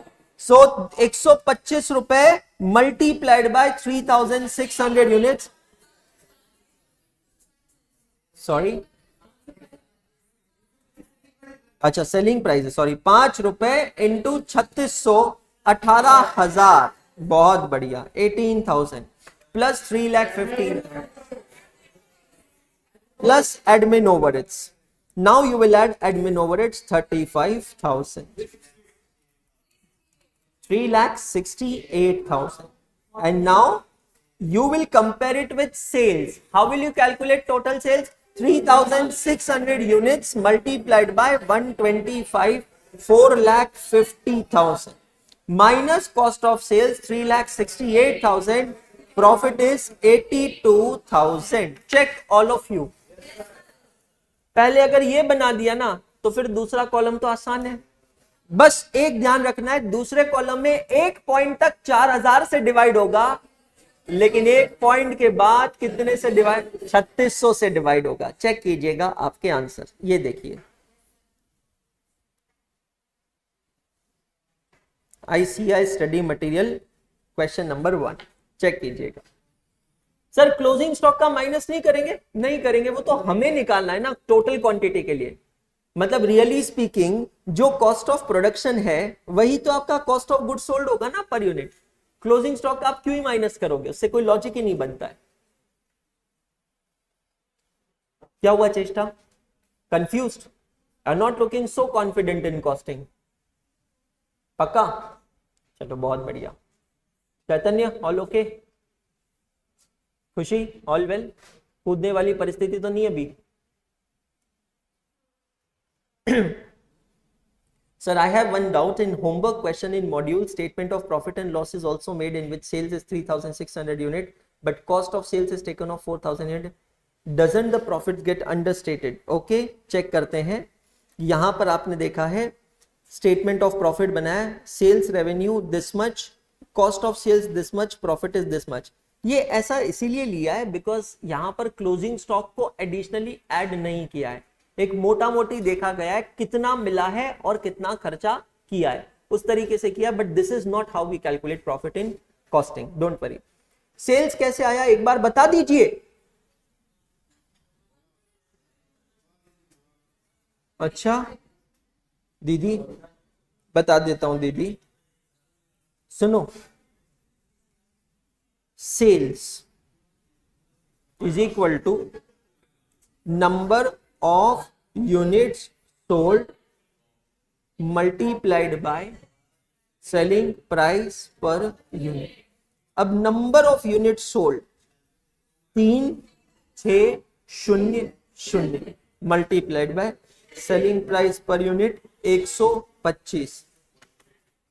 Calculator 3,600 multiply 1, 2, 5।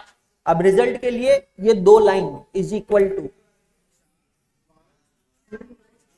साहब जबरदस्त है भाई, अद्भुत। हाँ जी अब कैसा क्वेश्चन करना चाहोगे, थोड़ा इजी या चैलेंजिंग? पक्का 100%? 6 नंबर का क्वेश्चन करते हैं, फिर करते नहीं है आप लोग करेंगे, चैलेंज आएगा, रफ बुक में ट्राई करना भाई, नहीं तो मेरी अच्छी खासी कॉस्टिंग के रजिस्टर की बैंड बजा देंगे। सर हम ऑलरेडी बजा चुके हैं 8 पेज में, आप क्या मान रहे हो? चलो पढ़ते हैं, ठीक है। मैं अभी बता रहा हूं, ट्रिकी क्वेश्चन है, और ऑफलाइन में से जिसने ये क्वेश्चन सबसे पहले करके मेरे पास आंसर मुझे दिखाया सही, उसको मेरे तरफ से गिफ्ट आज, ठीक है। लेकिन आंसर कोई बोलेगा नहीं, सॉरी ऑनलाइन वालों आपके लिए ये स्कीम नहीं है, ऑफलाइन वालों के लिए। क्वेश्चन पढ़िएगा सभी जने। A company manufacture radios which is sold at ₹1600 per unit. मैं कुछ एक्सप्लेन नहीं करूंगा क्योंकि मेरा खर्चा लगने वाला है यहां पे। The total cost is composed of 30% of direct material, 40% of direct wages and 30% of overheads, ठीक है। An increase in material price by 30% and in wages by 10% is expected in the forthcoming year. Current year का data अलग दिया है और आने वाले साल में, फोर्थ कमिंग ईयर मतलब अपकमिंग ईयर में क्या होने वाला है वो अलग से दिया है, ठीक है। As a result of which the profit of the current selling price में डिक्रीज बाय 40%, जिसकी वजह से करंट ईयर में जितना प्रॉफिट हो रहा है वो प्रॉफिट 40% से कम हो जाएगा।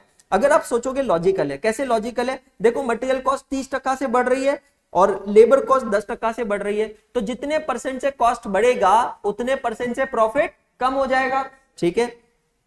अब ध्यान से सुनना क्योंकि अधूरे आंसर पे गिफ्ट नहीं मिलेगा। क्वेश्चन क्या है? You are required to prepare a statement showing current and future profit. मैं यहां पर लिख रहा हूं 1 नंबर, यहां लिख रहा हूं 2 नंबर। ये 1 नंबर 2 नंबर मतलब इतनी फिगर्स आपका आंसर है। वापस से पढ़ रहा हूं, you are required to calculate current profit and future profit at present selling price. मतलब आंसर कितनी फिगर हो गए? 2 फिगर। रुको नीचे और है, how much selling price should be charged increased, how much selling price should be increased to maintain the present rate of profit, और ये है figure number 3। I repeat, 1 2 3, 3 figures लाओ, 500 रुपए ले जाओ। 10 मिनट का टाइम है आप लोगों के सामने, 9:33 तक आपको आंसर देना है। 3 फिगर लाओ, 500 रुपए ले जाओ। मैं स्क्रीन से गायब हो रहा हूं ऑनलाइन वाले बच्चों के लिए ताकि आप इस क्वेश्चन को देख सकें अच्छे से। फुल स्क्रीन कर रहा हूं मैं इस क्वेश्चन को। नीतीश जी मैं फॉर्मेट नहीं बताऊंगा, आप सरकार पे फोकस करें नीतीश भैया।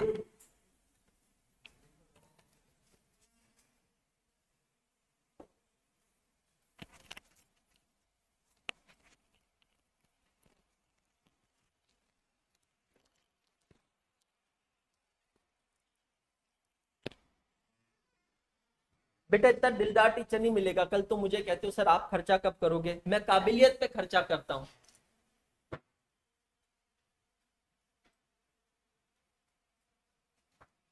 जतिन सर से आज मैं आपको थोड़ी सी पार्टी दिलवा सकता हूं, ये क्वेश्चन के बाद मैं टिप्स दे दूंगा।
Minute state.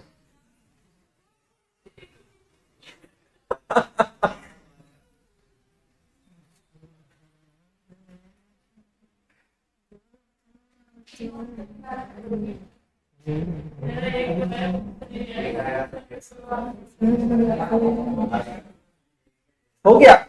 अब इधर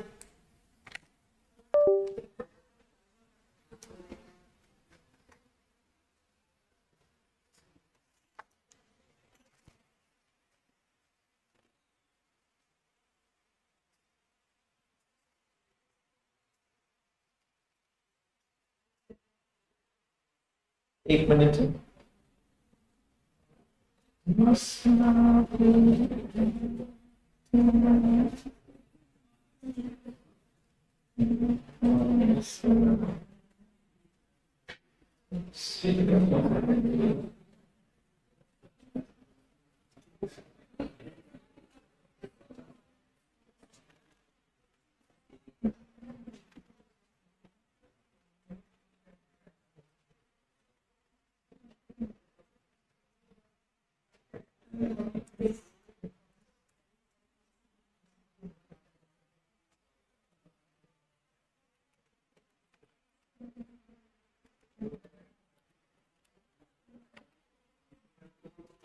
दिखाओ।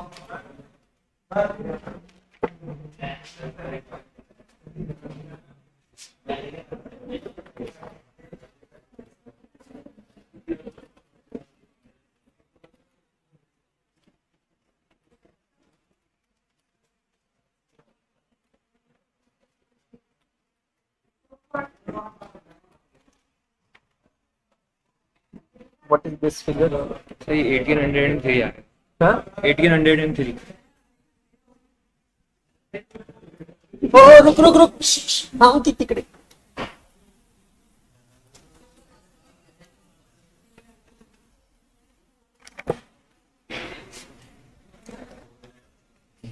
सॉरी प्राइस चला गया, प्राइस चला गया भाई साहब। आंसर तो बाद में आएगा ना, मैं पहले 1 मिनट और है, सॉल्व कर लीजिए। हाँ हाँ बेचारी चल आधा आधा कर लेंगे. सेटिंग कर रहा है, इसके साथ भी है, इसके साथ भी सेटिंग।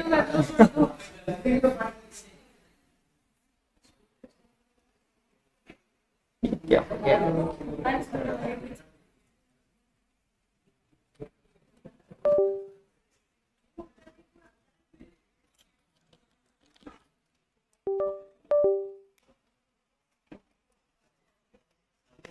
टाइम अप हो चुका है, बट मैं 5 मिनट का टाइम और दे सकता हूं बाकी लोगों को, क्योंकि प्राइस ऑलरेडी जा चुका है अंश को। मैं आ रहा हूँ वहीं पे आ रहा हूँ। हाँ खर्चा हो गया भाई मेरा। हाँ 1000 भी करना है अंश, मैं आपको आप नंबर डाल दीजिए आपका। तो मैं अंश को 500 रुपीज कैश प्राइस ट्रांसफर कर रहा हूँ फोन पे से अभी। कैश है ना, I don't carry cash, cash मतलब नॉट दैट कैश। तो अंश को मैं 500 रुपीज ट्रांसफर कर रहा हूँ, अंश बजाज, और this is going to him. Done, it's done, congratulations, booking for amazing, claps for him। आप लोगों को गिव अप नहीं कर रहे हैं, 5 मिनट और है, गेट द आंसर, दिखाओ आपका। अब मोटिवेशन ही चला गया, धरती की जिंदगी में मोटिवेशन ही नहीं कुछ करने का। ए सवाल क्या पूछा?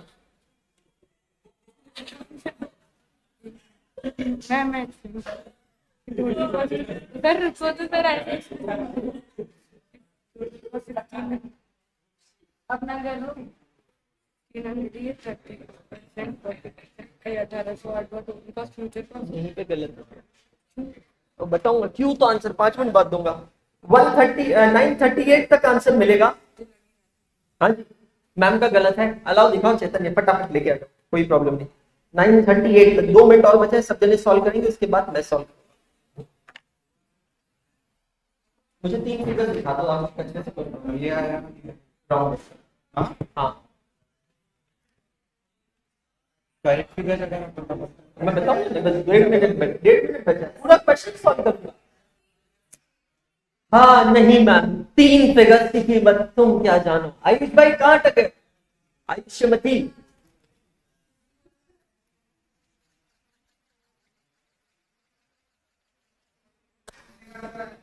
हाँ आ रहा हूं, बस 1 ही मिनट बचा है, मैं सॉल्व करूंगा। नहीं oh my God,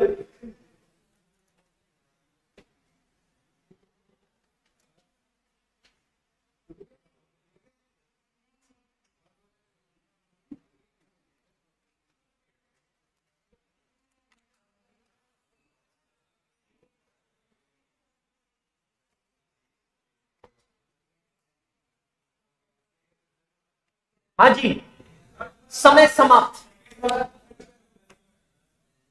first figure का आंसर है, द फर्स्ट फिगर आंसर यहां पर भी जो स्टूडेंट्स ने दिया है काफी लोगों का सही है, स्नेहा अग्रवाल का आंसर सही है। फर्स्ट फिगर का आंसर है 392 रुपीज। सेकेंड फिगर का आंसर है 235 रुपीज, और थर्ड फिगर का आंसर है 1808 रुपए, 1808 रुपीज। पहली फिगर का आंसर कितने लोगों का है? ओके ऑनलाइन में भी raise your hands, very good Sneha Agarwal, I wish I could have given you some gift but I am sorry. Second figure का कितने लोगों का है? और थर्ड का? Very good. चलिए चेक करते हैं, सॉल्व करते हैं। How much selling price should be increase to maintain, हाँ ठीक है, तो आंसर उसका हो गया 208। 208, ठीक है, ये 3 फिगर्स आंसर है। चलिए सॉल्व करते हैं, चेक करते हैं। सबसे पहली बात, इस क्वेश्चन में आपको समझना पड़ेगा, क्योंकि कॉस्टिंग में as I always say C for costing, C for common sense, समझना पड़ेगा कि फॉर्मेटिंग कैसे करनी है, सारा खेल उसी का है मेरे हिसाब से। क्योंकि यहां पर 3 फिगर्स निकालनी है, मेरे हिसाब से यहां पर टेबल इस तरीके से बनना चाहिए कि पर्टिकुलर्स और 3 अमाउंट कॉलम्स बनने चाहिए। Do you agree? जिसने यहां पे नहीं किया है वो यहीं पे गलती होगी, समझना। 3 कॉलम्स क्यों? देखो ध्यान से सुनना, आपको प्रेजेंट पीरियड का डेटा दिया कि प्रेजेंटली हमारी सेलिंग प्राइस पर यूनिट है 1600 रुपए। प्रेजेंटली हमारा मटेरियल कॉस्ट जो है वो है 30%, वेजेस है 40% और ओवरहेड्स है 30%। ये क्या है? प्रेजेंट कॉस्ट स्ट्रक्चर है। Do you agree with me?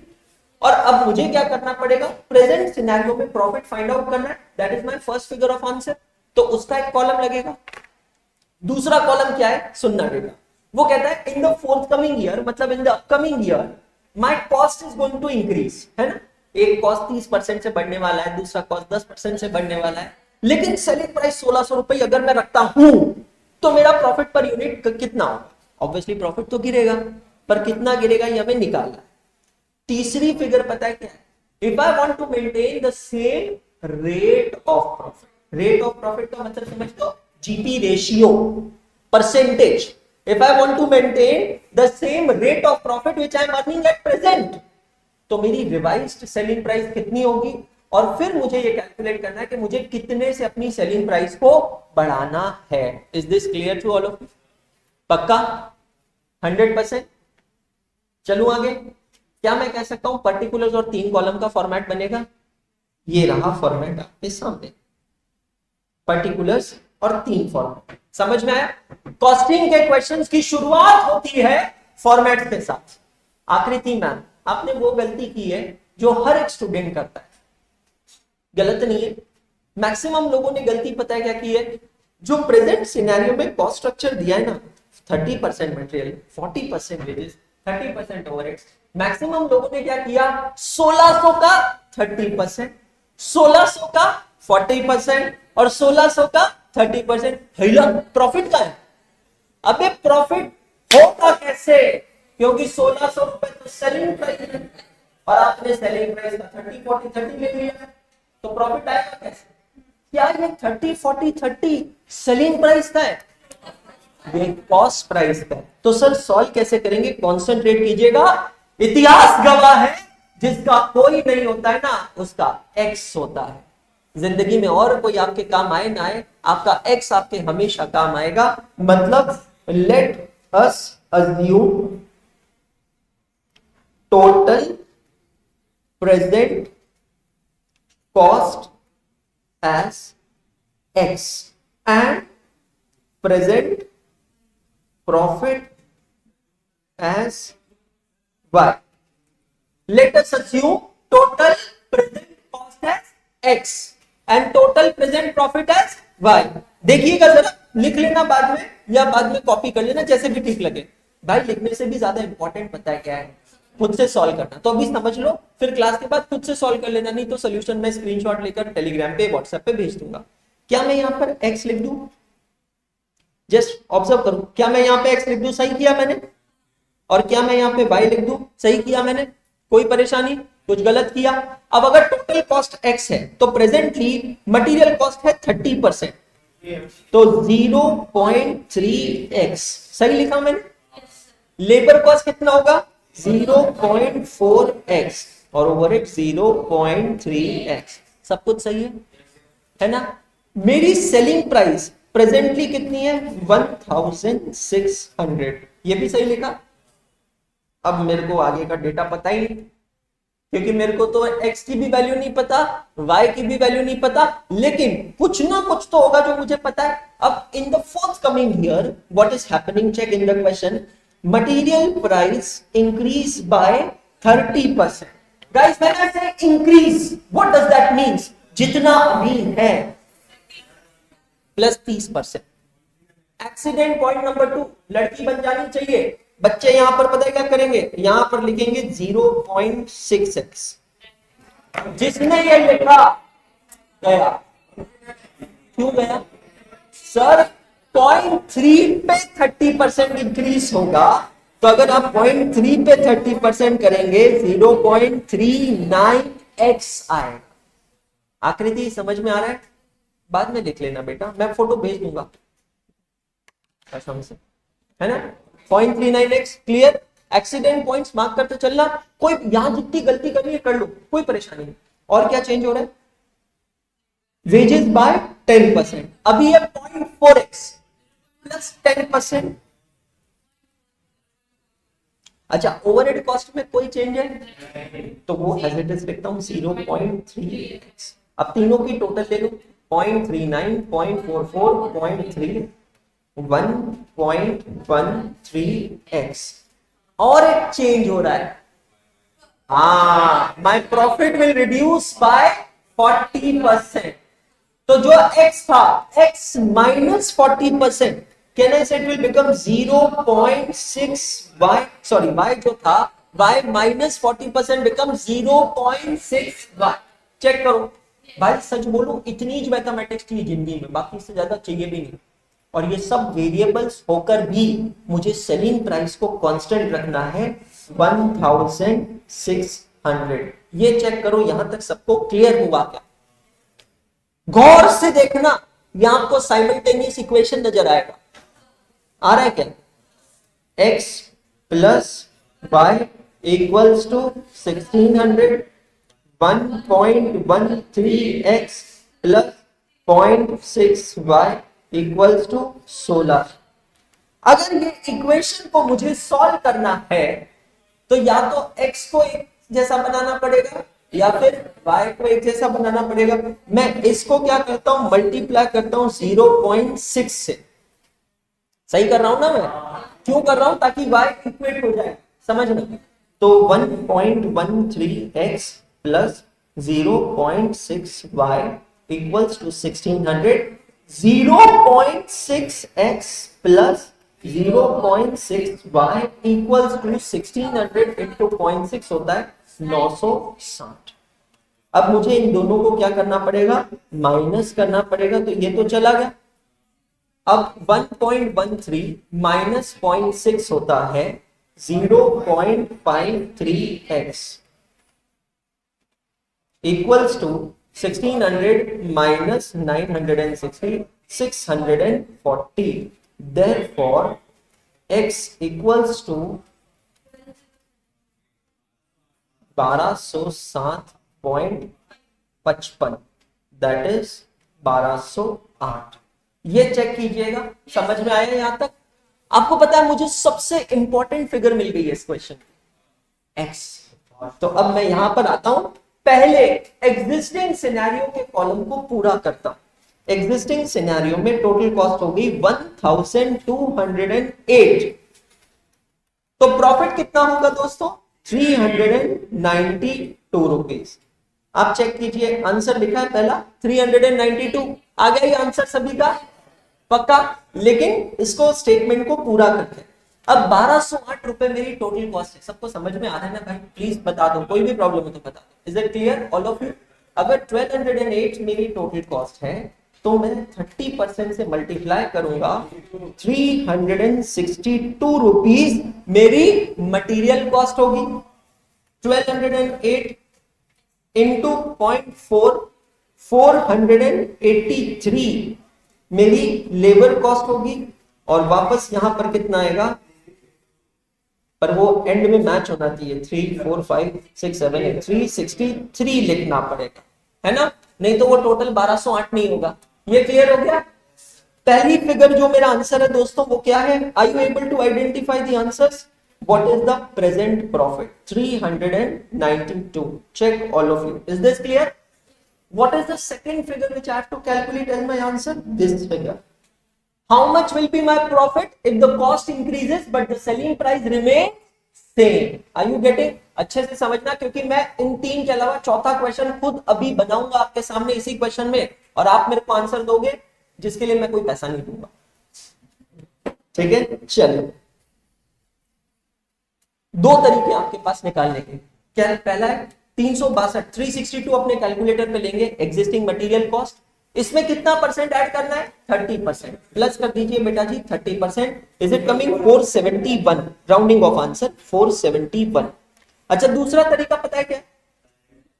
Sir x की वैल्यू है 1208 रुपए और मटेरियल कॉस्ट है 0.39x, है ना बेटा? तो 1208 मल्टीप्लाइड बाय 0.39, तो भी आप चेक कर लेना 471.12 आ रहा है। दोनों तरीके से आप निकाल सकते हो। ठीक है, लेबर कॉस्ट 483 थी, या मैं 1208 वाला यूज करता हूं, 0.44, दैट गिव्स यू 532 और 0.3 362, 1.13, टोटल होना चाहिए 1365। अच्छा, लास्ट फिगर चेक करो, 5 आ रहा है क्या? 1 2 3 4 5, हाँ जी ये 5 आ रहा है, मैच हो गया। अब 1365 को मैं माइनस करता हूं 1600 रुपए से, 235 रुपए मेरा दूसरा आंसर आ गया। चेक करिएगा सभी जने, क्या ये हमारा दूसरा आंसर है 235 रुपए? Is this clear to all of you? अब समझना, अब यहां मैनेजमेंट अकाउंटिंग पिक्चर में आएगा। देखो कॉस्ट बढ़ने वाली है, ये बियॉन्ड योर कंट्रोल है। अगर कॉस्ट बढ़ेगी तो प्रॉफिट कम होगा। Now think it like a problem statement. The problem statement is cost is going to increase and your profits will reduce. What is the present profit per unit? 392, and where it will come to 235. अब management आपसे एक सवाल पूछता है, अगर मैं same GP ratio चाहता हूं, what should be my revised selling price? ठीक है सर, निकालते हैं, उसी की तो सैलरी लेते हैं हम लोग। कैलकुलेट करेंगे present profit ratio. GP ratio तो हमारे घर का नाम है, ठीक है, जैसे लोगों का घर का नाम टिंकू भी हो सकता है।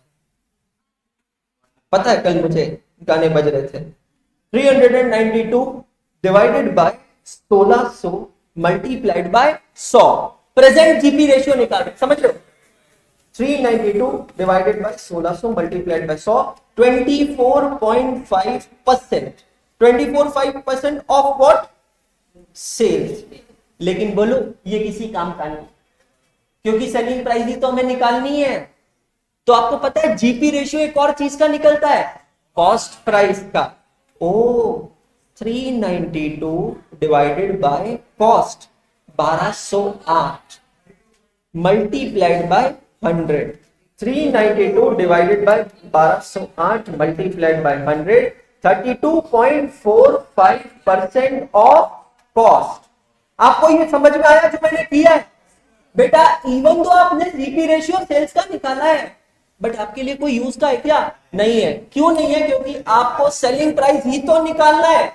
लेकिन सर कॉस्ट प्राइस मुझे पता है, क्योंकि फ्यूचर सिनेरियो में देखो sir, material cost 471, labour cost 532, overhead 362, total cost 1365। Sir I know total cost, but I don't know total selling price. So therefore, are you getting all of you?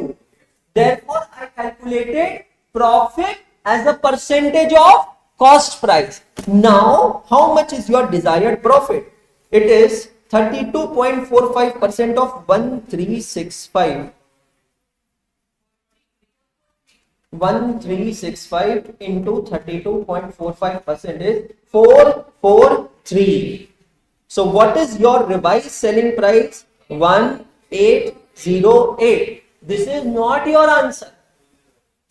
What is the question? I don't know, sir. How much selling price should be increased? So your answer will be, therefore increase in selling price is equal to 1808 minus 1600, that is 208. Have you understood this? How this question actually becomes a problem statement and a policy making decision? Understand. Now this calculation is given by cost accountant to the management of the company. Now the management of company, suppose we all are the management of company, we are going to have meeting with our sales director. Sales director क्यों? क्योंकि उसको market का knowledge है। और उसको बुलाकर meeting करेंगे और पूछेंगे भाई 1808 रुपए में बेचना है, बेच देगा क्या? आप समझ रहे हो? सेल्स डायरेक्टर, देखो हम तो चाहते हैं कि हम same rate of profit earn करें, पर मार्केट में बिकना भी तो चाहिए। आपको पता है एक बार पार्ले जी बिस्किट ने 4 रुपए की जगह अपनी प्राइस 5 रुपए की थी, सेल्स गिर गया क्योंकि कस्टमर के इमोशन जुड़े उससे। आपको पता है उसको क्या करना पड़ा? वापस प्राइस 4 रुपए करनी पड़ी। आज पार्ले जी 5 रुपए का है। आपको पता है बिस्किट की क्वांटिटी 2/3 हो गई है पहले से। How Parle G is making profit? अरे Parle G biscuit best biscuit है, आपको पता है, लेकिन आज उसकी मजबूरी पता है क्या है? वो 4 और 5 रुपए के ऊपर अपना दाम बढ़ा नहीं सकता। अगर मैं गलत नहीं और मुझे सही याद है, पिछले 25 सालों से पार्ले जी का दाम 4 और 5 रुपए ही है, और आपके बच्चों के समय भी उतना ही रहेगा। फिर प्रॉफिट कैसे कमाएगा? उसने क्या किया पता है? बिस्किट का साइज कम कर दिया, क्योंकि कस्टमर के इमोशन जुड़े। वो बिस्किट के साथ एक ब्रांड बन गया आम आदमी का। समझ में आ रहा? लोगों की एक्सपेक्टेशंस हाइड एंड सीक के साथ नहीं होती है, सनफीस्ट के साथ नहीं होती है, पार्ले जी के साथ। तो आप पॉइंट समझिए। अब ये टेबल कहां काम आता है? अब आपको पता चल गया कि अगर मैं 1600 रुपए में बेचूंगा तो मेरा प्रॉफिट कम होगा, है ना, और अगर मैं 1808 में बेचता हूं तो मेरा प्रॉफिट सेम रहेगा। लेकिन सवाल आता है क्या मैं 1808 में बेच सकता हूं? So you are going to hold meeting with your sales team, और सेल्स टीम को बुलाकर पूछोगे मार्केट के सेंटीमेंट्स कैसे हैं। अब मैं आपको एक चीज बताऊं, एक क्वेश्चन आएगा जहां पर सेल्स टीम आपको बोलेगी हम 1808 में बेच के दिखाते हैं, प्रोवाइडेड हर हफ्ते लकी ड्रॉ रखो कस्टमर का, प्रोवाइडेड हर प्रोडक्ट के साथ, जैसे टूथपेस्ट के साथ ब्रश फ्री मिलता है ना, हर प्रोडक्ट के साथ एक कॉम्प्लीमेंट्री गिफ्ट करो। हम 1808 में बेच देंगे, प्रोवाइडेड आप कस्टमर को बुला के चाय नाश्ता करो। हम 1808 में बेच देंगे, प्रोवाइडेड आप टीवी में एक एड चलाओ। ये 4 खर्चे अगर आप करते हो तो हम 1808 में बेचेंगे। फिर मैनेजमेंट पता है क्या करेगा? सेल्स वाले को भगाएगा, कॉस्ट अकाउंटेंट को बुलाएगा, आजा बेटा अंदर आजा, ये जो बोला है ना ये टेबल में डाल के दिखा, प्रॉफिट बैठता है कि नहीं बैठता? अगर बैठता है तो फाइनेंस वाले को बोलेगा डिसीजन क्या है, हाँ, अगर नहीं बैठता है तो ना। समझ लो मेरी बात। ये जो मैंने अभी आपको बोला ना, ये क्वेश्चन है चैप्टर नंबर 8 का, हमें करना है। सेल्स वाले आपको कहेंगे अरे सर बेच देंगे 1808 में, सेल्स वाला हमें बताएगा तभी तो हम समझ पाएंगे कि हम बेच सकते हैं या नहीं बेच सकते। तो फिर से समझना, ऑनलाइन में किसी ने पूछा है तीसरा वाला एक्सप्लेन करो, तीसरे वाले में क्या है? फ्यूचर सिनेरियो है। फ्यूचर सिनेरियो में कॉस्ट तो अब हमारी वही रहेगी जो पहले थी, बराबर। टोटल कॉस्ट हमें पता है, हमें क्या नहीं पता है? Selling price. लेकिन हमें यह पता है कि जो प्रॉफिट है उसका मार्जिन परसेंटेज हमें सेम रखना है जितना एग्जिस्टिंग में है। तो हमने सबसे पहले क्या किया? एग्जिस्टिंग प्रॉफिट का रेशियो निकाला, और एग्जिस्टिंग प्रॉफिट का रेशियो निकालकर फिर हमने कॉस्ट में उस प्रॉफिट को ऐड कर दिया। What is my present profit ratio two cost price? 32.45%. What is my total cost? Take on your calculator, all of you. 1365 plus 32.45%. Check all of you. Have you got 1808? एक question पूछूं इसके basis पे, 2 बार repeat करूंगा, गौर से सोचना। Table आपके सामने open है और आंसर कैलकुलेटर पे निकलेगा।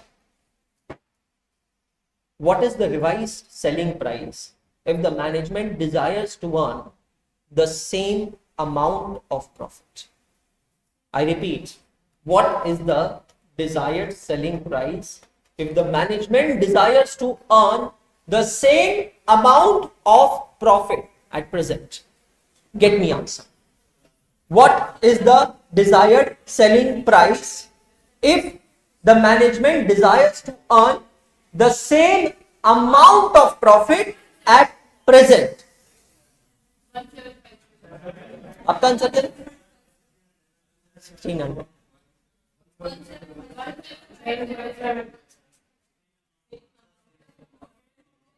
The correct answer is 1757. कैसे आया 1757? अब देखो मैनेजमेंट ने क्या कहा, भाई देख खर्चा तो मेरा इतना लग रहा है, ये मेरे कंट्रोल में है क्या? नहीं। Take on your calculator 1365. बहुत बढ़िया। अब management want to earn same amount of profit. How much is the profit we are making right now? +392. Equals to 17। चल हम सेल्स वाले को बुलाते हैं और कहते हैं चल भाई चल 1808 में मत बेच, 1757 में तो बेच देगा। चल सेम जीपी रेशियो नहीं मिला पर एटलीस्ट प्रॉफिट का अमाउंट तो सेम रहेगा। मतलब प्लीज अंडरस्टैंड, मैं मेरे पीएनएल के पर्सपेक्टिव से देखूंगा ना, मैनेजमेंट डिसीजन में कैसे काम आ रहा है आपको समझ में आ रहा है। आप लोगों ने पाव भाजी की कॉस्ट निकाली, अब अगर मेरे को कुछ भी करके अंश को पाव भाजी के लिए रखना है लेकिन भाई उसकी कॉस्ट ही 300 350 रुपए हो रही है, तो मैं उससे बात करूंगा भाई तू ये कम कर, थोड़ा वो कम कर, थोड़ा ऐसा कम, वही तो चीज हो रही है। मैनेजमेंट अकाउंटिंग और कॉस्ट अकाउंटिंग साथ में क्यों होता है? बिकॉज मैनेजमेंट अकाउंटिंग में हम लोग डिसीजंस लेते हैं और कॉस्ट अकाउंटिंग हमें वो डेटा देता है दोस्तों जिसके बेसिस पर हम लोग डिसीजंस ले सकते हैं। तो मैं यहीं पे लिख रहा हूं और आप लोगों के साथ इसका फोटोग्राफ शेयर कर दूंगा। If management wants to maintain same amount of profit, then revised selling price will be 1365 plus 3921757. What is 1365? This is the revised cost.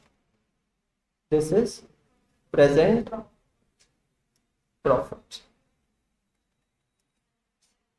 Desired selling price. Have you understood this, all of you? अब ध्यान से सुनना, इसका solution मैं तुरंत अभी नहीं दूंगा, आपको खुद को ट्राई करना है, इसको सॉल्व करो। अभी बाहर मत जाओ, टाइम पास मत करो, समझो। जतिन सर की क्लास है, 5 मिनट लगेगा, अभी समझाए ना, फटाक से तुरंत से सॉल्व करो, फिर बाद में मैं 15-20 मिनट बाद टेलीग्राम ग्रुप पे इसको भेज दूंगा, ठीक है। चलिए, thank you so much. No homework from my side today, this is only your homework. We will again meet. कल मिलना है कि नहीं मिलना है, क्या प्लान करना है?